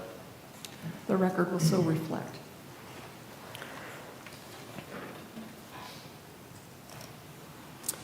You said you read everyone Miranda rights? Yes. And does that include Ms. Dean? Yes. Okay. Were you wearing a body camera on that day? Yes, sir. Did you have it activated during the interview? I did. Okay.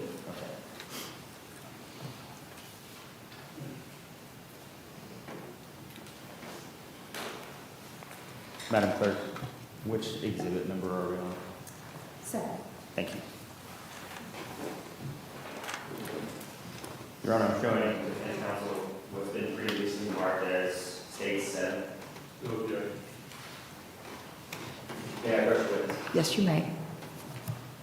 Investigator McCall, what is this?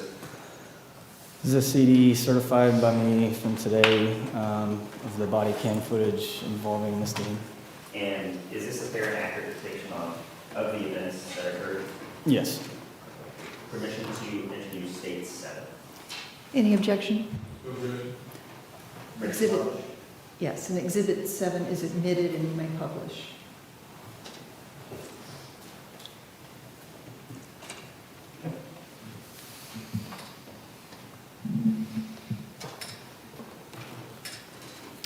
Ladies and gentlemen, again, you are about to view and listen to a video recording which has been edited to eliminate irrelevant portions that would not add to your understanding of the case. The fact that the recording has been edited should not concern you in any way and must not impact the way you view or listen to or consider this evidence. Thank you, Your Honor.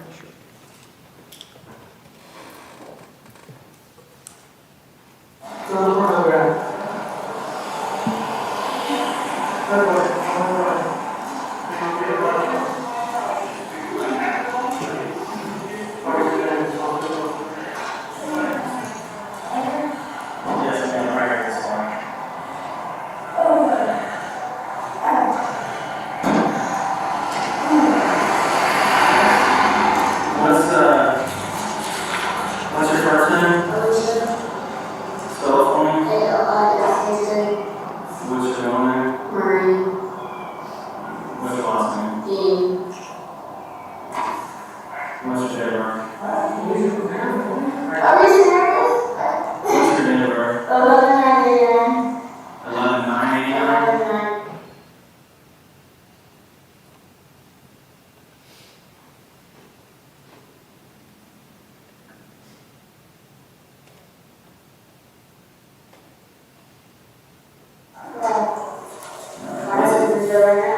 What's a good phone number for you? 850-225-1269. You go by any nicknames right now? No. I'm trying to move out of here. Where do you stay out here? I stay in the back RV. In the back party. No, out here in the back.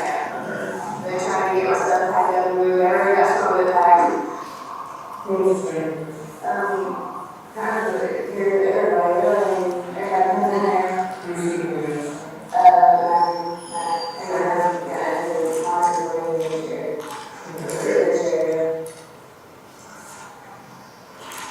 Who was in the chair? Honest.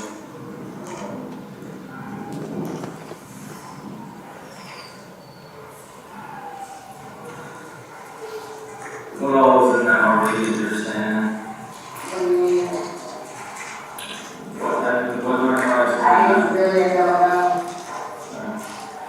They're trying to not associate with me like here, trying to get out of here, but you know, every time I try to leave or try to get stuff done, it just doesn't happen that way. But yeah, What do you normally use? I used to meth. And it's the last time you smoked? Or somewhere or whatever? I don't know, a couple days ago at least. Oh, that's good. Yeah.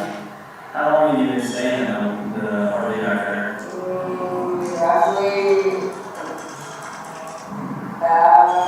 almost a year, I think. Almost a year. Yeah, I think so. Is it, how much, it's pretty much, what belongings do you actually have in there? Just clothes and pretty much everything. The whole thing? My husband, but clothes and all that. Who's your husband? My Dean. Dean? Dean. Your Dean? Yeah, my last name is James. In jail. Yeah. So this morning, who was in the RV?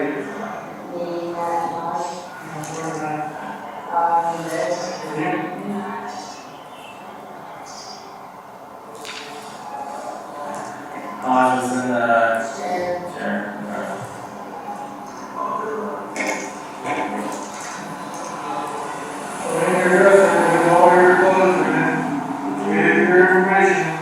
Cards. Yeah. Should have been anything adjusted. One side. Clothes. Items of the game on it. And bags. Should be anything like that. I don't know what side adjusted. I know there shouldn't be. I don't know what side adjusted. So who's the other side? I don't know. Everybody uses it. It's kind of very is being left. She just told me a minute ago that pretty much everything is in there that belongs to you. Because I would look at your yes. Right. But not everything in there is mine. Well, if you could have answered that to begin with. Sorry, but not everything in there is mine. Well, do you know how much meth we actually found? I don't know, but I really don't care. I don't. Okay, well, if you smoked a couple days ago or however you ended up using it, but we find the bag of meth, what am I supposed to do? I understand that. Especially with your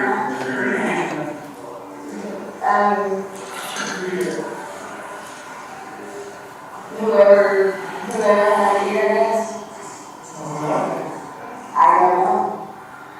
You do know. I don't know. You live in here for a year and a half. This whole place is full of dope. People come here smoking out. Let's work it out. Huh? A lot of people come A lot of here. people will be smoking around.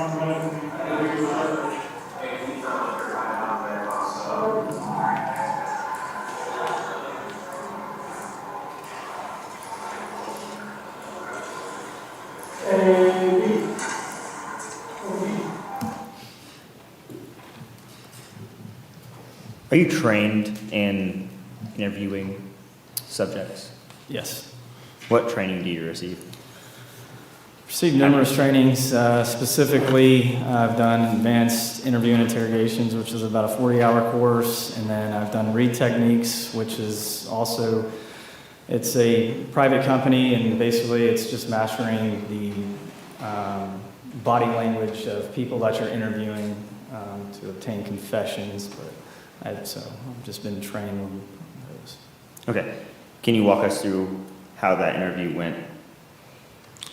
Yeah, so with the interview, obviously she admitted that was being a meth user, which a lot of people won't come off right away, and I get it.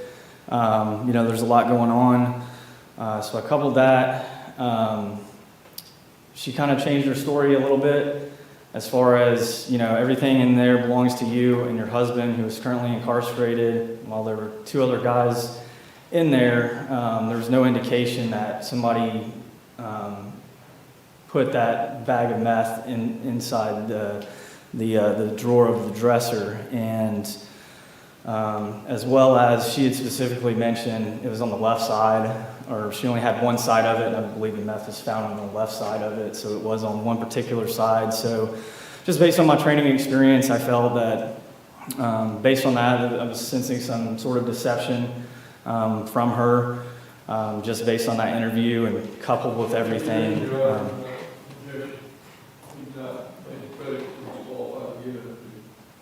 All right, approach.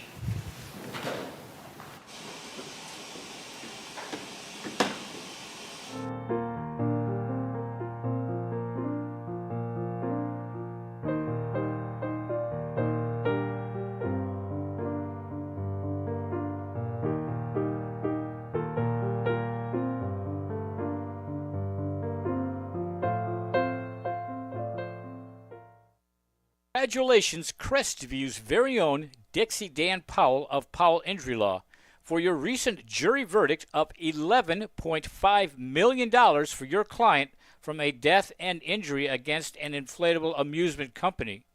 Recognized in 2017 as one of the top 100 civil trial lawyers in the state of Florida, and Dixie is AV preeminent rated. Dixie Dan Powell works tirelessly for his clients, as is evident by this extraordinary verdict. If you're taking your case to trial, be prepared. contact Dixie Dan Powell and Powell Injury Law. 850-306-2667. Back Home Bakery Cafe is 2 blocks from the courthouse on Crestview historic Main Street. We serve handmade pastries, espresso, and lunch items, and we're open Tuesday to Saturday from 7 a.m. to 4 p.m., serving lunch from 11 to 2. We hope to see you soon. All right, the objection is overruled. Go ahead. Did you get a phone number from Ms. Dean? Yes, sir. Do you remember what that phone number is? I have it on a note. Can I pull that? Yes. Thank you. Number I got is 850-225-1269. 850-225-1269. 1269. 1269. Yes, sir. And at the end of the investigation, was anybody arrested for trafficking? Just Miss Dean? No one else was arrested for trafficking? Not for trafficking narcotics, no. Okay. That's all my questions. Cross?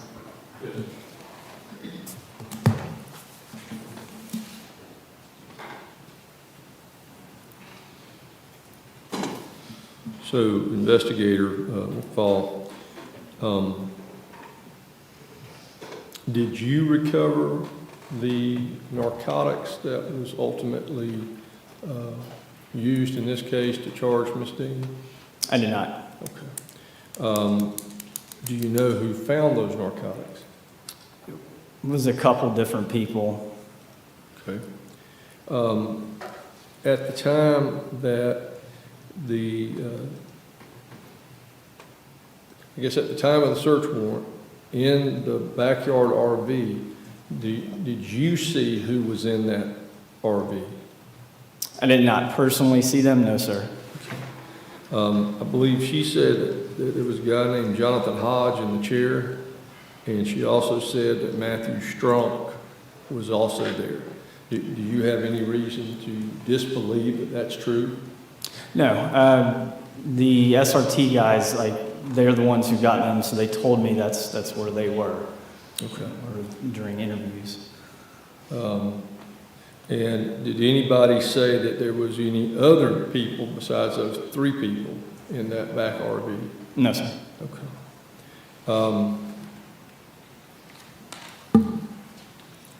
In looking at your probable cause report, I see that at the end of it that you indicate that there will be an evidence supplemental will be added later to this file, and a Florida Department of Law Enforcement FDLE request will be sent in with the narcotics.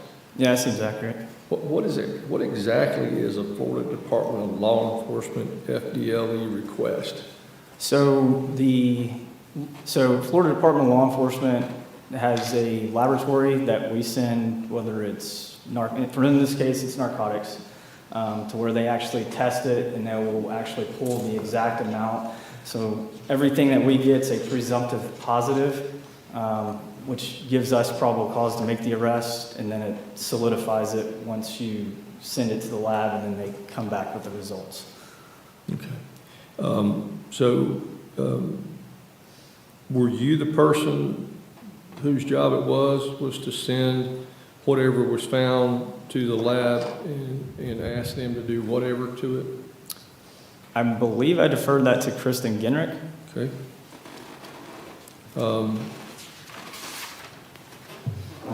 As far as the brown bag that was found in the dresser,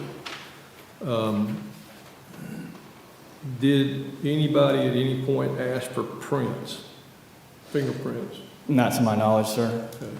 And anybody ask for any DNA analysis? Not to my knowledge. Okay. As far as the prints, you could have simply got my client's fingerprints for comparison, correct? It's potential, just the backlog of it. Depends if FDLE would accept it. Sometimes if it's a non-violent felony, they've kind of refused those, but yeah. And then the DNA, I mean, that's fairly easy to get when there's pending charges, is that correct? Again, FDLE will analyze it, not saying that they wouldn't in this case, but for the most part, over what they've told us is it has to be a violent felony for them to process it. And again, those are things that you hear, but I mean, the bottom line is you could have made the request and see what happened. Sure. And you could have easily got the samples you needed, fingerprints, as well as the DNA through the court system. Well, and again, while I didn't actually see the bag, there are certain services that are not easy to grab DNA or fingerprints. I mean, that just happens, but yeah. Okay. But you've done it in the past, have you not?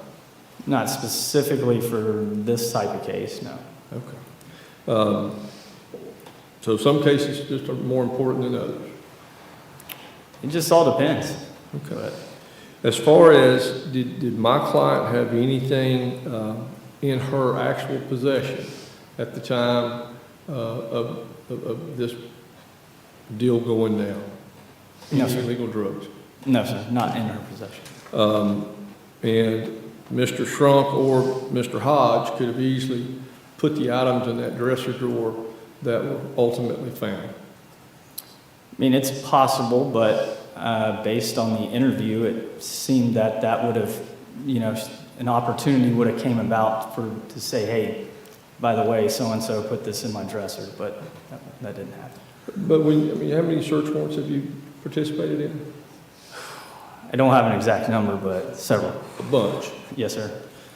Isn't it kind of the norm that if anybody happens to have anything on them that they know is going to get them in trouble, they kind of have a few seconds or sometimes a few minutes to decide whether to ditch it or not, right? Yes, sir. Okay. So that could have possibly happened. Sure. Okay. Those are my questions, Your Honor. Redirect.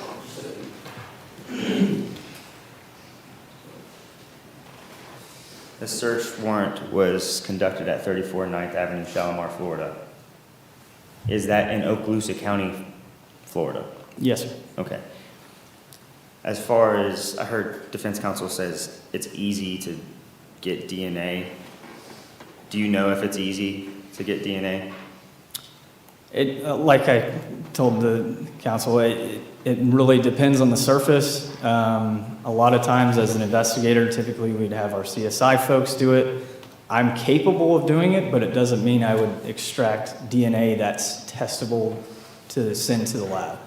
Okay. Again, generally speaking, it's not that it's uncommon for us not to do this. Sometimes we have sent off bags to be analyzed for fingerprints. But when it comes to like DNA, generally violent felonies is typically how we end up sending those. The fingerprints, have you gotten positive or anything used from use? Let me rephrase. Anything of use when you send the fingerprints on the bags? I don't have the experience of personal, I haven't sent any, but I've heard that yes, there has been some times in which fingerprints have come back. Okay, so that's good. Yeah. That's all I have. Thank you. No further questions, Your Honor. All right. May this witness be released? He may be released, Your Honor, yes. All right, and I don't see any hands. Sir, you're free to go. Thank you. Please don't discuss your testimony with anyone except one of the lawyers, okay? Yes, ma'am. Thank you. Your Honor.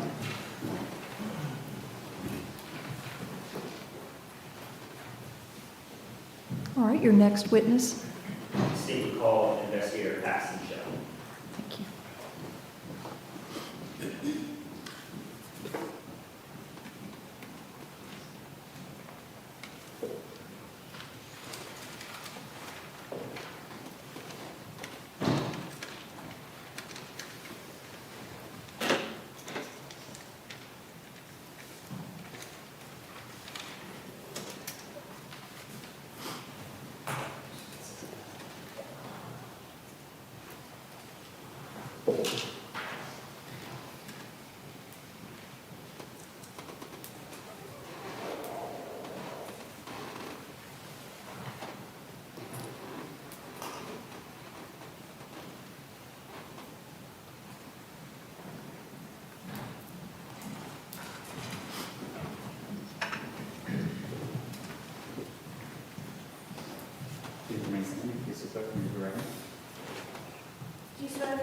personally not to hold the truth, whole truth, and nothing but the truth? Yes, ma'am. Thank you.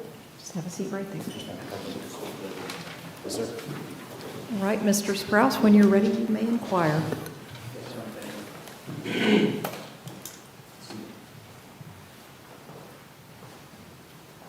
Hello, investigator. Sir? Please state your name and rank. Investigator Paxton Shelton. Where do you work at? Okaloosa County Sheriff's Office. And how long have you worked there? 13 years. What are your primary duties? I'm currently assigned to the Special Investigative Section where I work fugitive investigations and narcotics investigations. Okay. Were you so assigned in the fall, summer of 2022? Yes, sir. Do you have any specialized training and experience for your role? Yes, sir. I've been to several narcotics schools. Was on the special response team for 10 years. I've been to several other specialized courses involving narcotics. About how many courses? Probably upwards of 10 or more. Okay. Do you know how many hours you put in on those trainings? I imagine each class about 40 hours. Okay. Did you assist in the execution of a search warrant on September 30th, 2022 at 34 9th Avenue, Shalimar? Yes, sir, I did. And is that in Okaloosa County? Yes, sir, it is. What was your role as a member? Were you a member of the SRT team? Yes, sir, I was at that time. Yeah, what was your role? That time, as a member of the special response team, we arrived on scene and I just provided overwatch, and then once we helped secure the residence, then I transitioned into my current role as an investigator. Okay, and we've heard your name a number of times through the testimony. Did you have a specific role? Yes, sir, I was the evidence tech on scene that day. Okay, can you describe what an evidence tech on scene of a search warrant does? So basically that day, when juror assigns evidence, we label the rooms, we take pictures of the residents, where we're going, or what we're doing. Once everything has been searched, they mark it on a sheet. I'll come back, collect all the evidence that was collected in this area, verify what was found, and then it'll take it back to the sheriff's office where we will package it or put it as bulk evidence for later and then repackage it at a different time. And did that occur at the back RV? Yes, sir, yes, sir. Okay.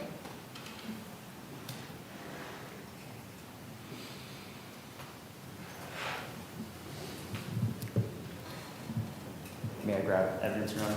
Go right ahead.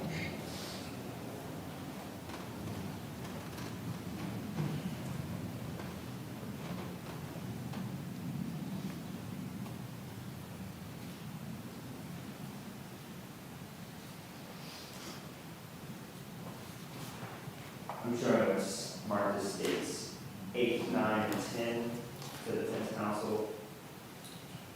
That's not good. May I approach the witness? You may. I'm showing what's been pre-marked as states 8, 9, and 10. Do you recognize bag 8 or states 8? It's methamphetamines. How do you recognize that? Meth has a certain substance like too. It looks kind of like a crystal rock. It looks just like that. And is this substantially the same condition as it was when you categorized it for evidence? Yes, sir. Okay. Permission to enter states 8. Any objection? More diary on. Go right ahead. Now approach her. Yes, you may.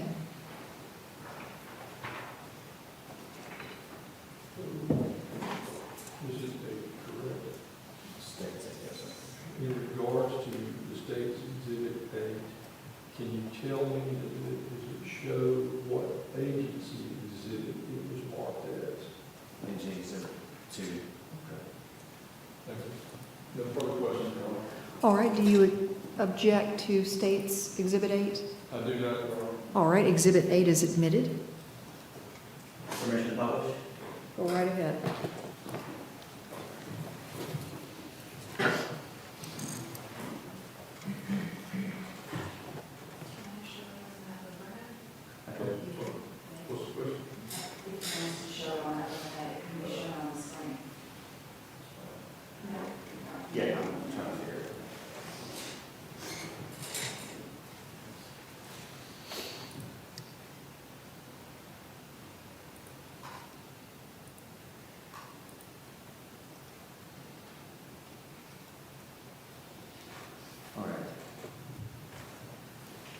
Can you talk about this exhibit?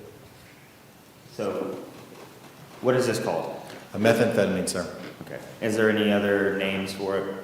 Meth, ice, cream, clear. Anything else? That's what I think of right now.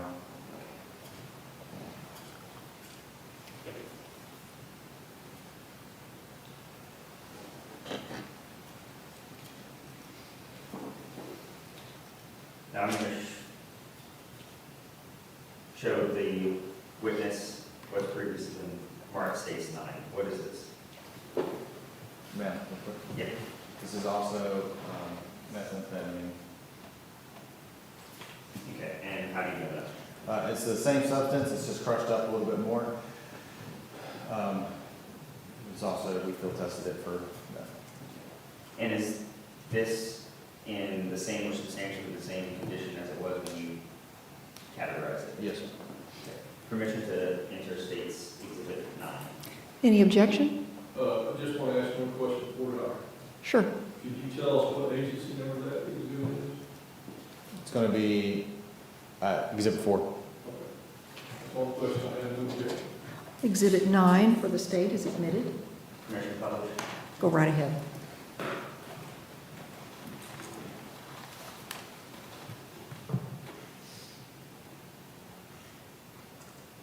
So you said this is essentially the same substance as states 8, correct? Yes, sir. But what's different? It's just crushed up in a smaller form.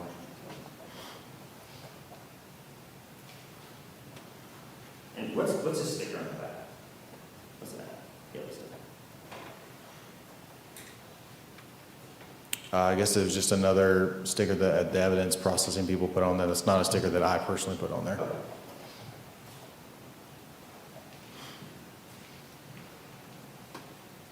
States 10.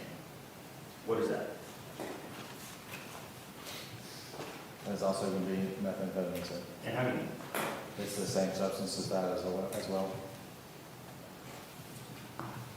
Based on my training experience, I mean, that's what I know to be. And is this in the same or substantially the same condition as it was? Yes, sir. And permission to enter states 10. Any objection? Should I just one award our, Go right ahead. what is the agency exhibit number? 8, sir. 8? 6, I apologize. 6.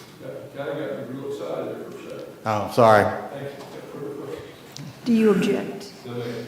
All right. Exhibit 10 for the state is admitted. And permission to publish. Go right ahead.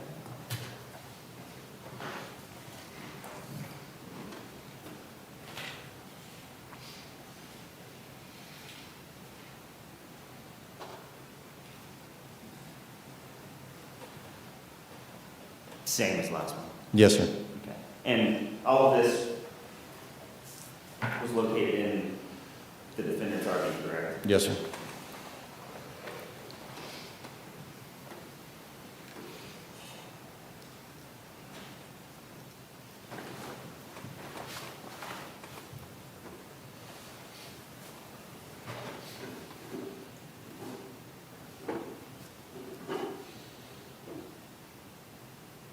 Permission to approach the witness. Yes. Can you open this box? No problem. Well, can you describe this box for us? What's the purpose of the box? So generally when we have items that are glass, we have to put them in a cardboard box for safety purposes, Okay. not just a manila envelope. Is that standard procedure? Yes, sir. So how did the evidence get into that box? I put it there, or it was put there by, looks like Kristen Ginrich. Okay. Could you open the box for me? And it's sealed, correct, right now? Yes, sir. Yeah.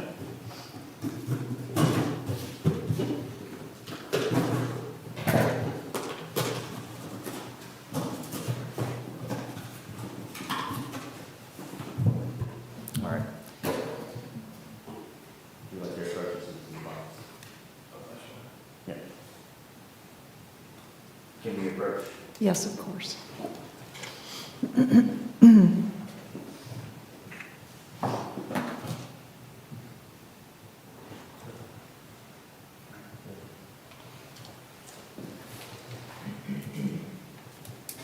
you pull out the,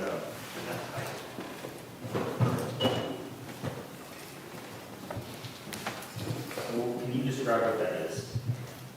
This is commonly used to smoke methamphetamine. And how do you do that? Based upon my training, I've talked to informants and seen it on multiple search warrants. Okay. And where was that pipe located? If I remember correctly, sir, I believe it was on her nightstand next to the bed. Okay.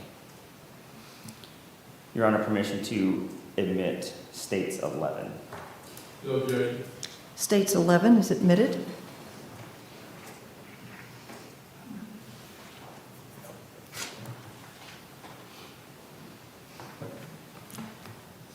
And since the witness has gloves on, I'm going to ask him to hold it while I got you.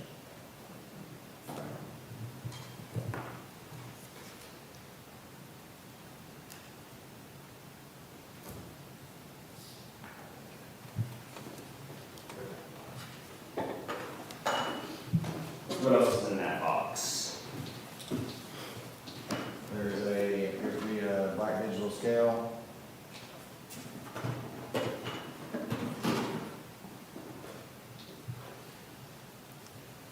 And another digital scale. Okay.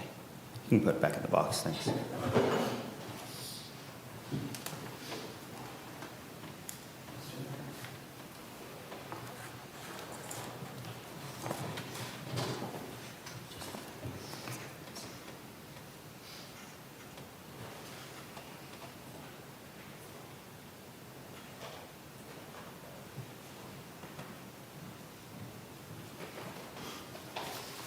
Do you recognize this?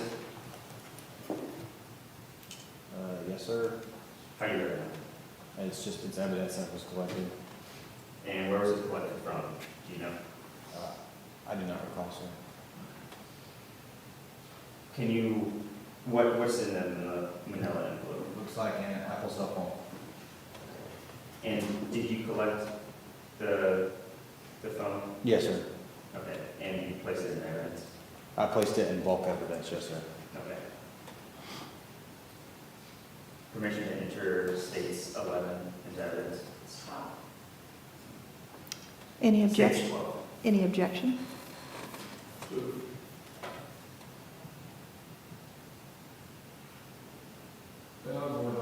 Go right ahead. Investigator, you don't recognize that exhibit, is that what you said? No, I recognize the exhibit. I did not individually package that exhibit. Are your initials on that exhibit? No, sir. Okay. So, who's the last person's initials on that? It looks like Miss Kristen Genrick. Okay. So, you don't know what's in there? I can read the label. Well, except for the label, you had no idea, right? Because your initial's not on it. Well, I can feel it, and it feels, if you want to get technical, yes, sir, I don't know exactly what's inside of it, but based upon what I can feel and read, it would say that it's a cell phone. Judge, I'm going to object. I don't think they've laid chain of custody as to who's responsible for it. Anything from the state on that? Yes. He testified that he's the one who collected the phone from the RV. He placed it in the bulk evidence and has testified that the next person is Kristen Genrick that signed that envelope. I'm going to sustain the objection without prejudice if you wish to raise it with another witness.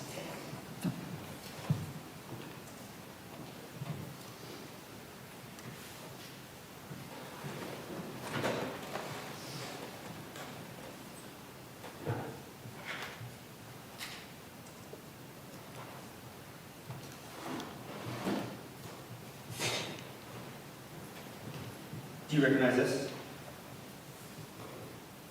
Yes, sir. All right. What is it? It's a bag that previously contained Exhibit 2. open this up for us? Yes, sir. The bag, you got, we said bag of, Bag that previously contained Exhibit 2, sir.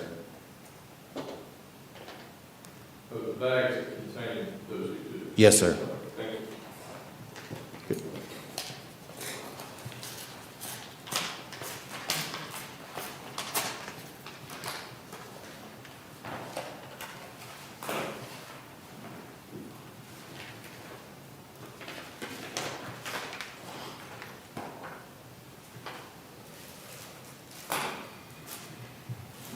Okay, so what is that?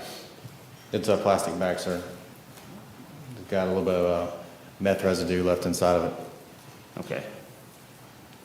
And you didn't send that to get fingerprinted? No, sir. You didn't send it to get DNA? No, sir.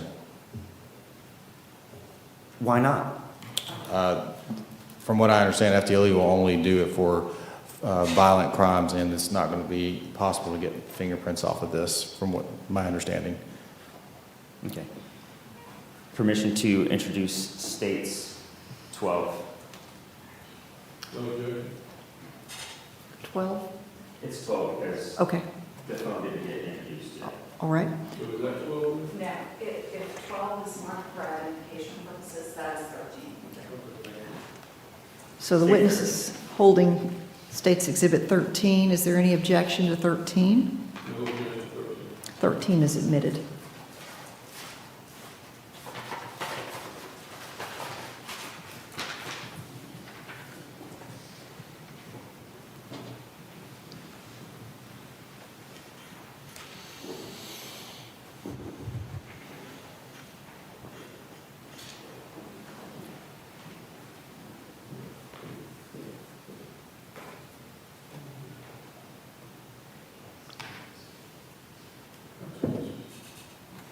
This is something.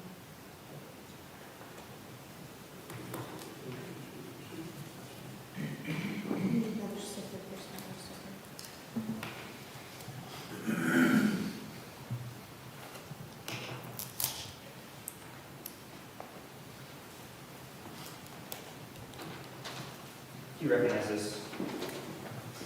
Yes, sir. Pink case with a receipt. All right, can we open that up? Yes, sir. What is it marked as? Exhibit 14, ma'am. 14. 14 for Thank state. you. Good. Yes.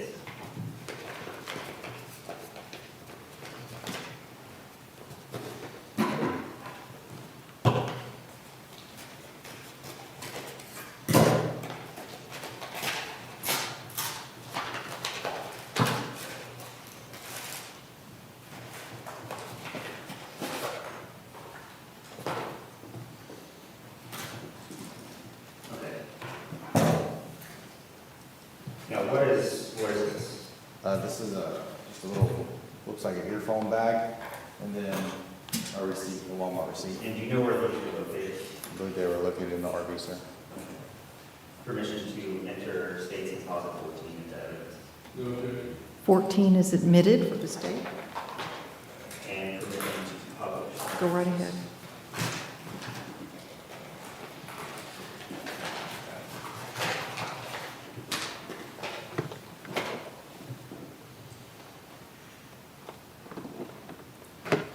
So, did y'all get fingerprints off of this? No, sir, we wouldn't have fingerprinted that, sir. Did you get DNA off of it? We did not, no, sir. Did you attempt that? No, sir. What is this receipt of? Where's this from? Walmart here in Fort Walton, sir. Can you tell when this receipt was printed?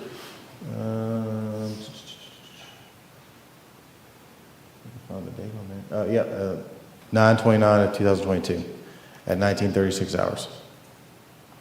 Is that the day before the search warrant was executed? Yes, sir.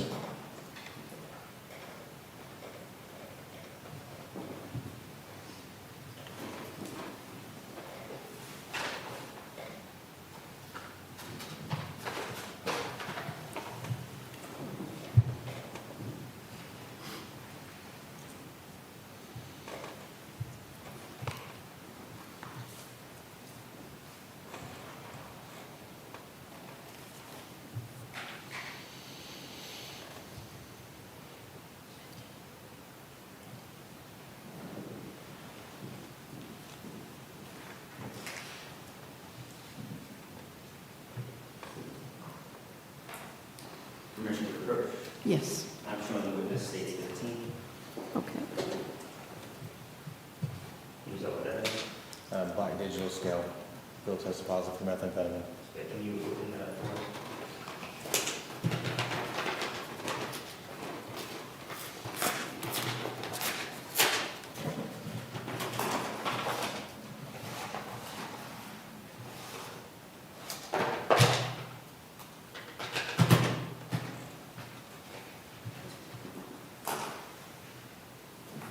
What is this? It's a digital scale with a little spoon. And through your training and experience, what's that used for? To weigh controlled substances, sir. The spoon's used to weigh controlled The substances? spoon's generally used to scoop it up or to take it off And do you know where this is located? in the RV, sir. Permission to introduce states composite 15. No objection. States 15 is admitted. And permission to publish. Can you lift that up and show the jury? You may. Can you, each item? Oh, sorry, I apologize.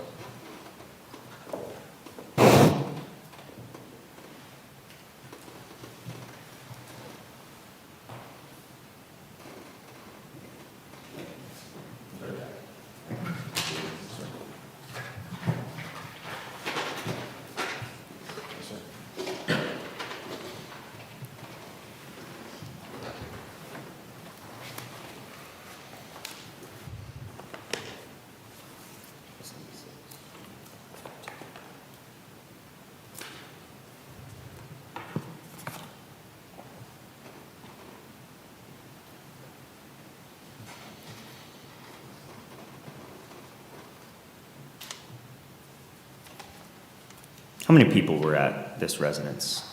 I believe approximately 18, sir. 18 people. Okay. That's all I have. Mr. Nopes?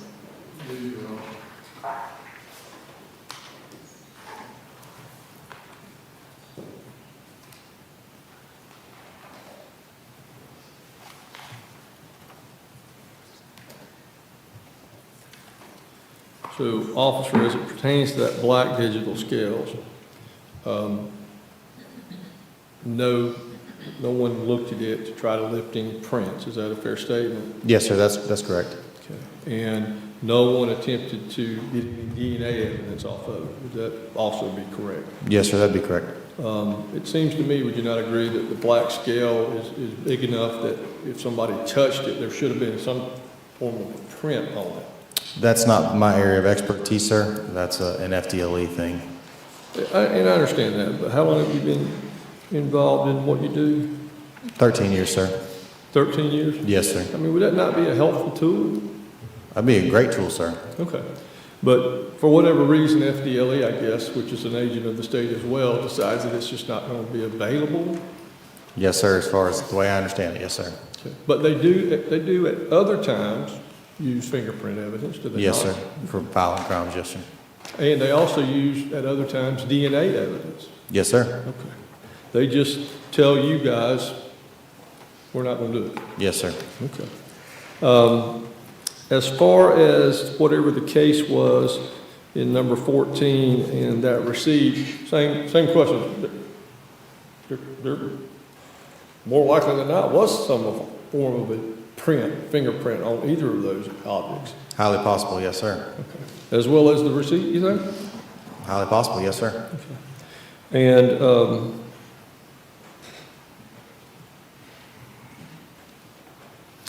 the bags, so the actual 8, 9, and 10 are now in a plastic pouch there's stickers and initials and dates and those types of things on, but they had previously been in a plastic bag of some form or fashion. Yes, sir, that's correct. Same question. Do you believe that you can get fingerprints off of those bags? I'm not trained in that, sir. Okay. That's up to FDLE. I don't know how to do it. I don't know what their protocol and procedure is. But have you seen people lift fingerprints off of those types of bags? In TV? Well, we better do a little better than TV. In your office in 13 years, No, sir, I've never seen any fingerprints taken off of a bag. Okay. What about DNA? We tried it, I don't think I've ever had it successful. Okay. But you don't have a specific memory of any of that? No, sir. Okay.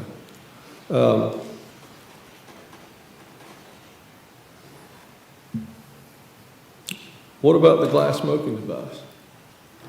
For You think you could have gotten a fingerprint off of it? somebody probably could have, I couldn't have, sir. I understand that, but the techniques that's utilized for fingerprinting on a glass smoking device seems like it's a little bigger than the average bear, right? Right. I would think so, yes, sir. Okay. And the same question as it pertains to that glass smoking device about DNA evidence. You believe? Yes, sir, I believe, but, Okay. Those are my questions. yes, sir. Any redirect? No regret. All right, may the witness be released. All right, and I don't see any hands. Sir, you're free to go. Please don't discuss your testimony with anyone except one of the lawyers, Yes, okay? ma'am. Thank you, ma'am, I appreciate you. Thank you.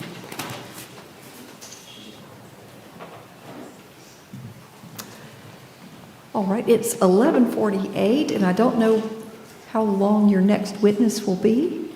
I don't anticipate it lasting much longer than a minute. Okay, well, why don't we take your next witness, and then we'll have our lunch break. Yes, Your Honor. In the state would call Florida Department of Law Enforcement Laboratory Analyst Stephanie C. Okay.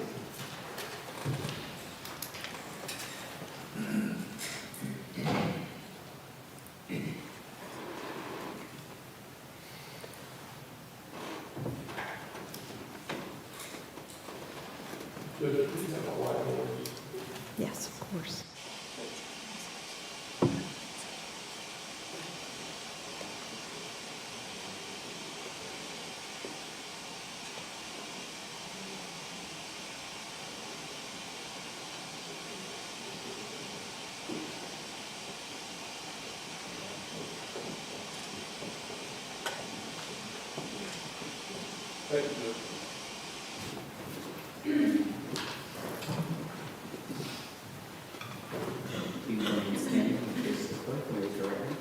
Do you swear to ever testify about to the truth and the truth and nothing but the truth? I do. Just have a seat right there. All right, you may inquire. Good morning. Good morning. How are you? I'm doing well. How was the drive? It was a long one. Okay. Please state your name for the record. My name is Stephanie Spiegel, S-P-I-E-G-E-L. And how are you employed? I'm employed at the Florida Department of Law Enforcement in What do the you- Go ahead. in the Pensacola Regional Operations Center as a seized drugs analyst. Okay, and what does a seized drug analyst do? I analyze items of evidence for the presence or absence of a controlled substance. What training have you received for you to perform these duties? When I was hired with FDLE, I completed an extensive training program that consisted of written, oral, and practical assessments. How long was that training? About 1 year. Okay, and did you go to school to be a scientist? I have a Bachelor's of Science in Chemistry, specializing in biochemistry from the University of West Florida. How long have you worked at FDLE? I've been with FDLE for 10 years. Can you describe how you would conduct an analysis on a suspected controlled substance? When I receive an item of evidence, I document the outer packaging, the contents of the packaging, I weigh the item, and then perform a chemical color test, followed by 2 different instrumental analyses. These instruments are the gas chromatograph mass spectrometer, or GCMS, and the gas chromatograph, or GC. Okay. The color test, what does that determine? It is just used to give an indication of what substances might be present. Okay, so kind of a bigger, Yes. okay. And then do you narrow it down? Yes, the instrumental analyses are the tools that are used to identify the substance. Okay. Gas chromatography. Yes. What is that? Gas chromatography is the second instrumental test I use. It separates components of a mixture, and the time it takes for the sample to travel through the instrument is measured, and then a known standard, the time it takes for that sample to travel through the instrument is measured. And so the time that it takes both sample and standard to travel through the instrument are measured and compared in order to confirm the identity of a substance. Okay, so do you have like a log of known substances? Yes, we have controlled substances to use for our standards for our gas chromatographs. Okay, so you just compare the known substance to kind of what you're figuring out, X, if we're doing algebra. Since it's the second test, I've already identified it, I'm just confirming it. Okay. Can you go to the first test? Sorry for asking it out of order. You're fine. The gas chromatograph mass spectrometer is similar to the gas chromatograph where it separates components of a mixture. Once those components travel through the instrument, they're bombarded by high energy electrons, so they break apart. The way the molecules will fragment is similar to a person's fingerprints in that it's unique, the fragmentation pattern. Those fragments are then plotted on a bar graph, which is unique for every molecule, and that's searched in a library to identify a substance.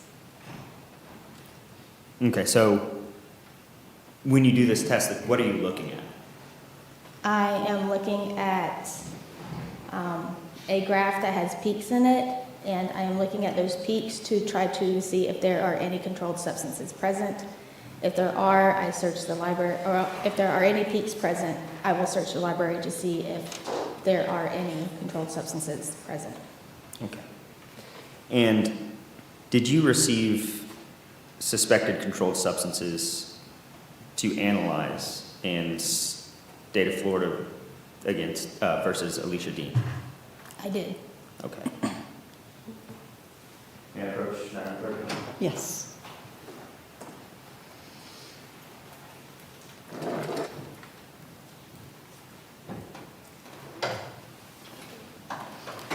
For the record, I'm showing Ms. Spiegel what has been previously marked as states 8, states 9, and states 10. You can grab these, inspect them, and tell me, let's start with 8. What is that? It is the evidence that I received into my custody for analysis. Okay. And how do you know that? I recognize it by the unique FDLE label as well as my initials. Okay. And did you perform analysis on that? I did. Okay, and what was your opinion of that controlled substance? In my analysis, I identified the presence of methamphetamine. Okay. Did you weigh that controlled substance? I did. Okay, and what did the weight come out to? It was 14.472 plus or minus 0.028 grams. Can you explain why there's plus or minus?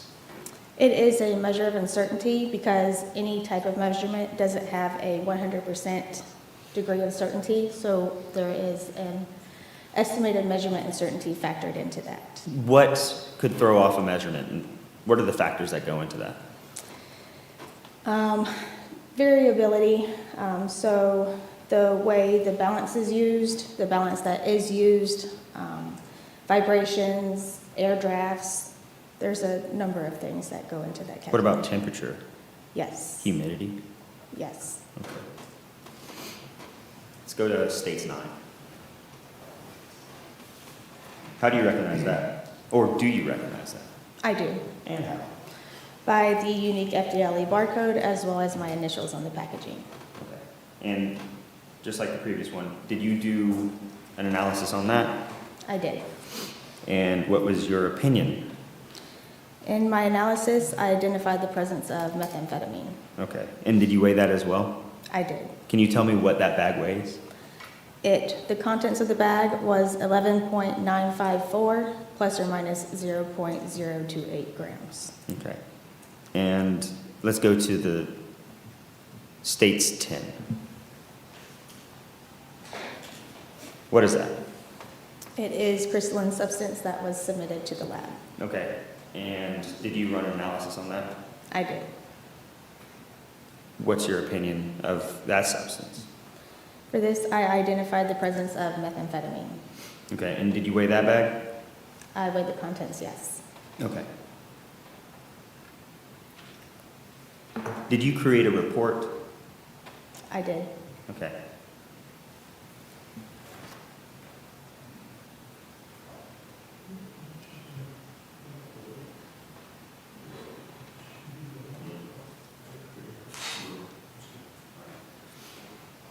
Before I ask this, were there any other substances that you tested in this case? For this submission, no. Was there any other submissions in this case? Yes. And were there any controlled substances found in that submission? No. Okay. May I approach the witness? Yes, you may. This is previously marked as state 16. Do you recognize that? I do. How do you recognize it? By my signature. Okay. Is this the report that you made when you analyzed these 3 samples? Yes, it is. Okay. Has it been altered in any way, other than the state's exhibits? No, it has not. Okay. Permission to enter state 16. Any objection?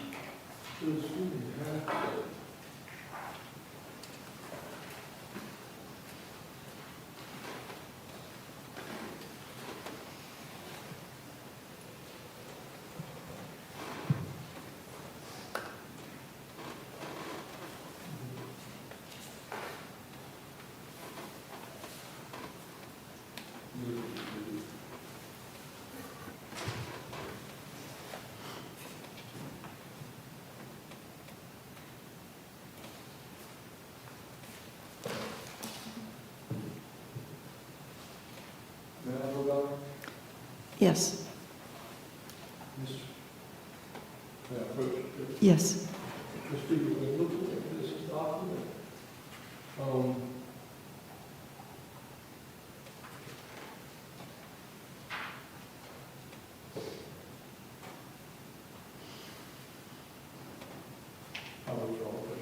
Okay. Do you object? All right. Exhibit 16 for the state is admitted.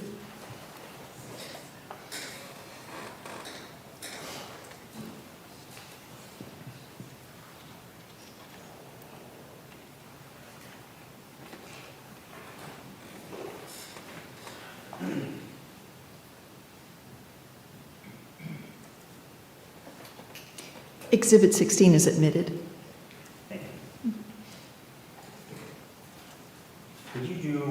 Do you have a calculator with you or like a phone? I do have my phone, yes. You do? Could the witness use your phone to do a quick calculation? Any objection? no objection. All right. Go right ahead. What I want you to do is add up these 3 numbers that you put in your report, and you could actually subtract the margin of error. If you could do that for us and tell the jury your findings.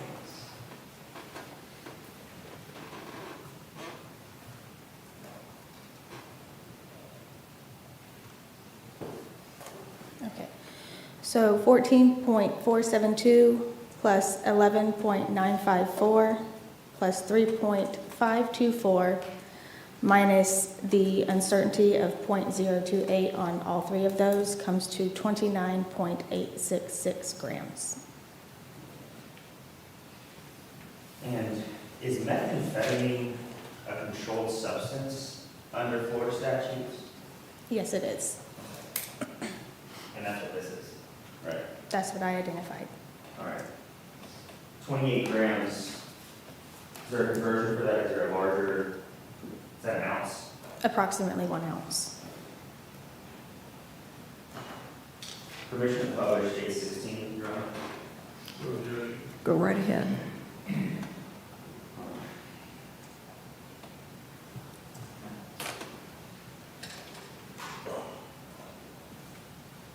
All right. And this just so the juror can see the form that we've been looking at. When it says evidence, what's that section? The evidence is the FDLE item number, the agency exhibit number from the contributing agency, and a description of the contents of the packaging. Okay. And then underneath that, what do you have? The results section is again the FDLE item number, the agency exhibit number, and my results and any associated weights. Okay. So in your opinion, what did the methamphetamine weigh? The methamphetamine had a combined weight of over 28 grams. Did you test for purity? No. Why? FDLE does not test for purity. Okay. I didn't hear an answer to that, I'm sorry. Does it test for It does not test for purity. purity? Are your analysis or analyses and reports, are those peer reviewed? Yes. Okay. So can you kind of describe how that peer review process works? Once I write my report, after doing all my analyses, I give this report to another certified crime laboratory analyst who then reviews my notes, my testing that I performed, my report to ensure that I followed the standard operating procedures and I came to the correct conclusion.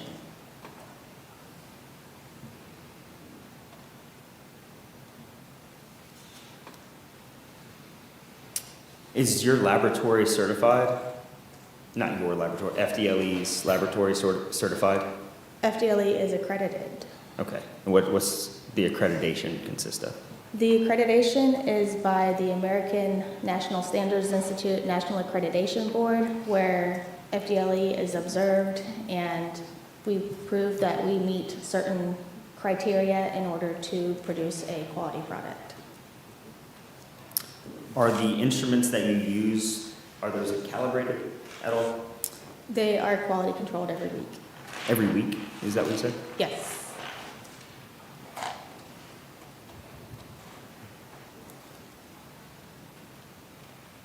Are you familiar with FDLE policy on DNA or fingerprints? Not extensively, no. Okay. Do you have any knowledge about them? Just a little bit in regards to the submission of evidence. Okay. In regard to this submission of evidence, what do you know about DNA? For DNA items of evidence to be submitted, there must be a case scenario involved, and specifically for drug evidence, there has to be prior supervisor approval. Okay. You said for drug evidence, there has to be supervisor approval? Yes. Do you need supervisor approval for your chemical analysis? No. Okay. So it's not that you can't test for the DNA, it's just more cumbersome? I cannot test for the DNA, no. Okay. Same thing with fingerprints. Do you know the FDLE policy for fingerprints? Just vaguely about the submission of evidence. Okay. What are the requirements for that? For fingerprint evidence to be submitted, specifically for drug evidence, if there are items that are in a bag, as well as for DNA, the substance has to be removed from the bag in order to have the different analyses. And for latent prints, if anything is taken directly off of a subject, it will not be worked unless there is supervisor approval. Okay. Those are my questions. Thank you. All right, Cross? So, Ms. Beagle, there is a process in place. Had law enforcement of any specific agency asked DNA evidence, a supervisor would have to approve it. There's a process, is that true? There is a process. And the fingerprint, is that the same answer for fingerprints? Yes, sir. Okay, so if law enforcement asks for either of those, it has to be decided by people. As I always like to say, that's kind of above my pay scale, but, Yes. but there is a process there. Yes, sir. No further questions. Thank you. Any redirect? All right. May this witness be released? Yes. All right, and I don't see any hands. Ma'am, just don't discuss your testimony with anyone except one of the lawyers, okay? You're free to go. Thank you. All right.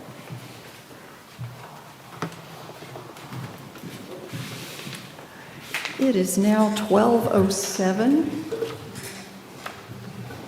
Attorneys, is this a good time to break for lunch?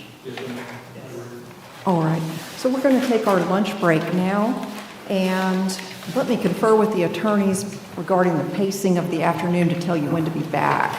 Do you two want to approach, and we'll figure out what time we need to start back up?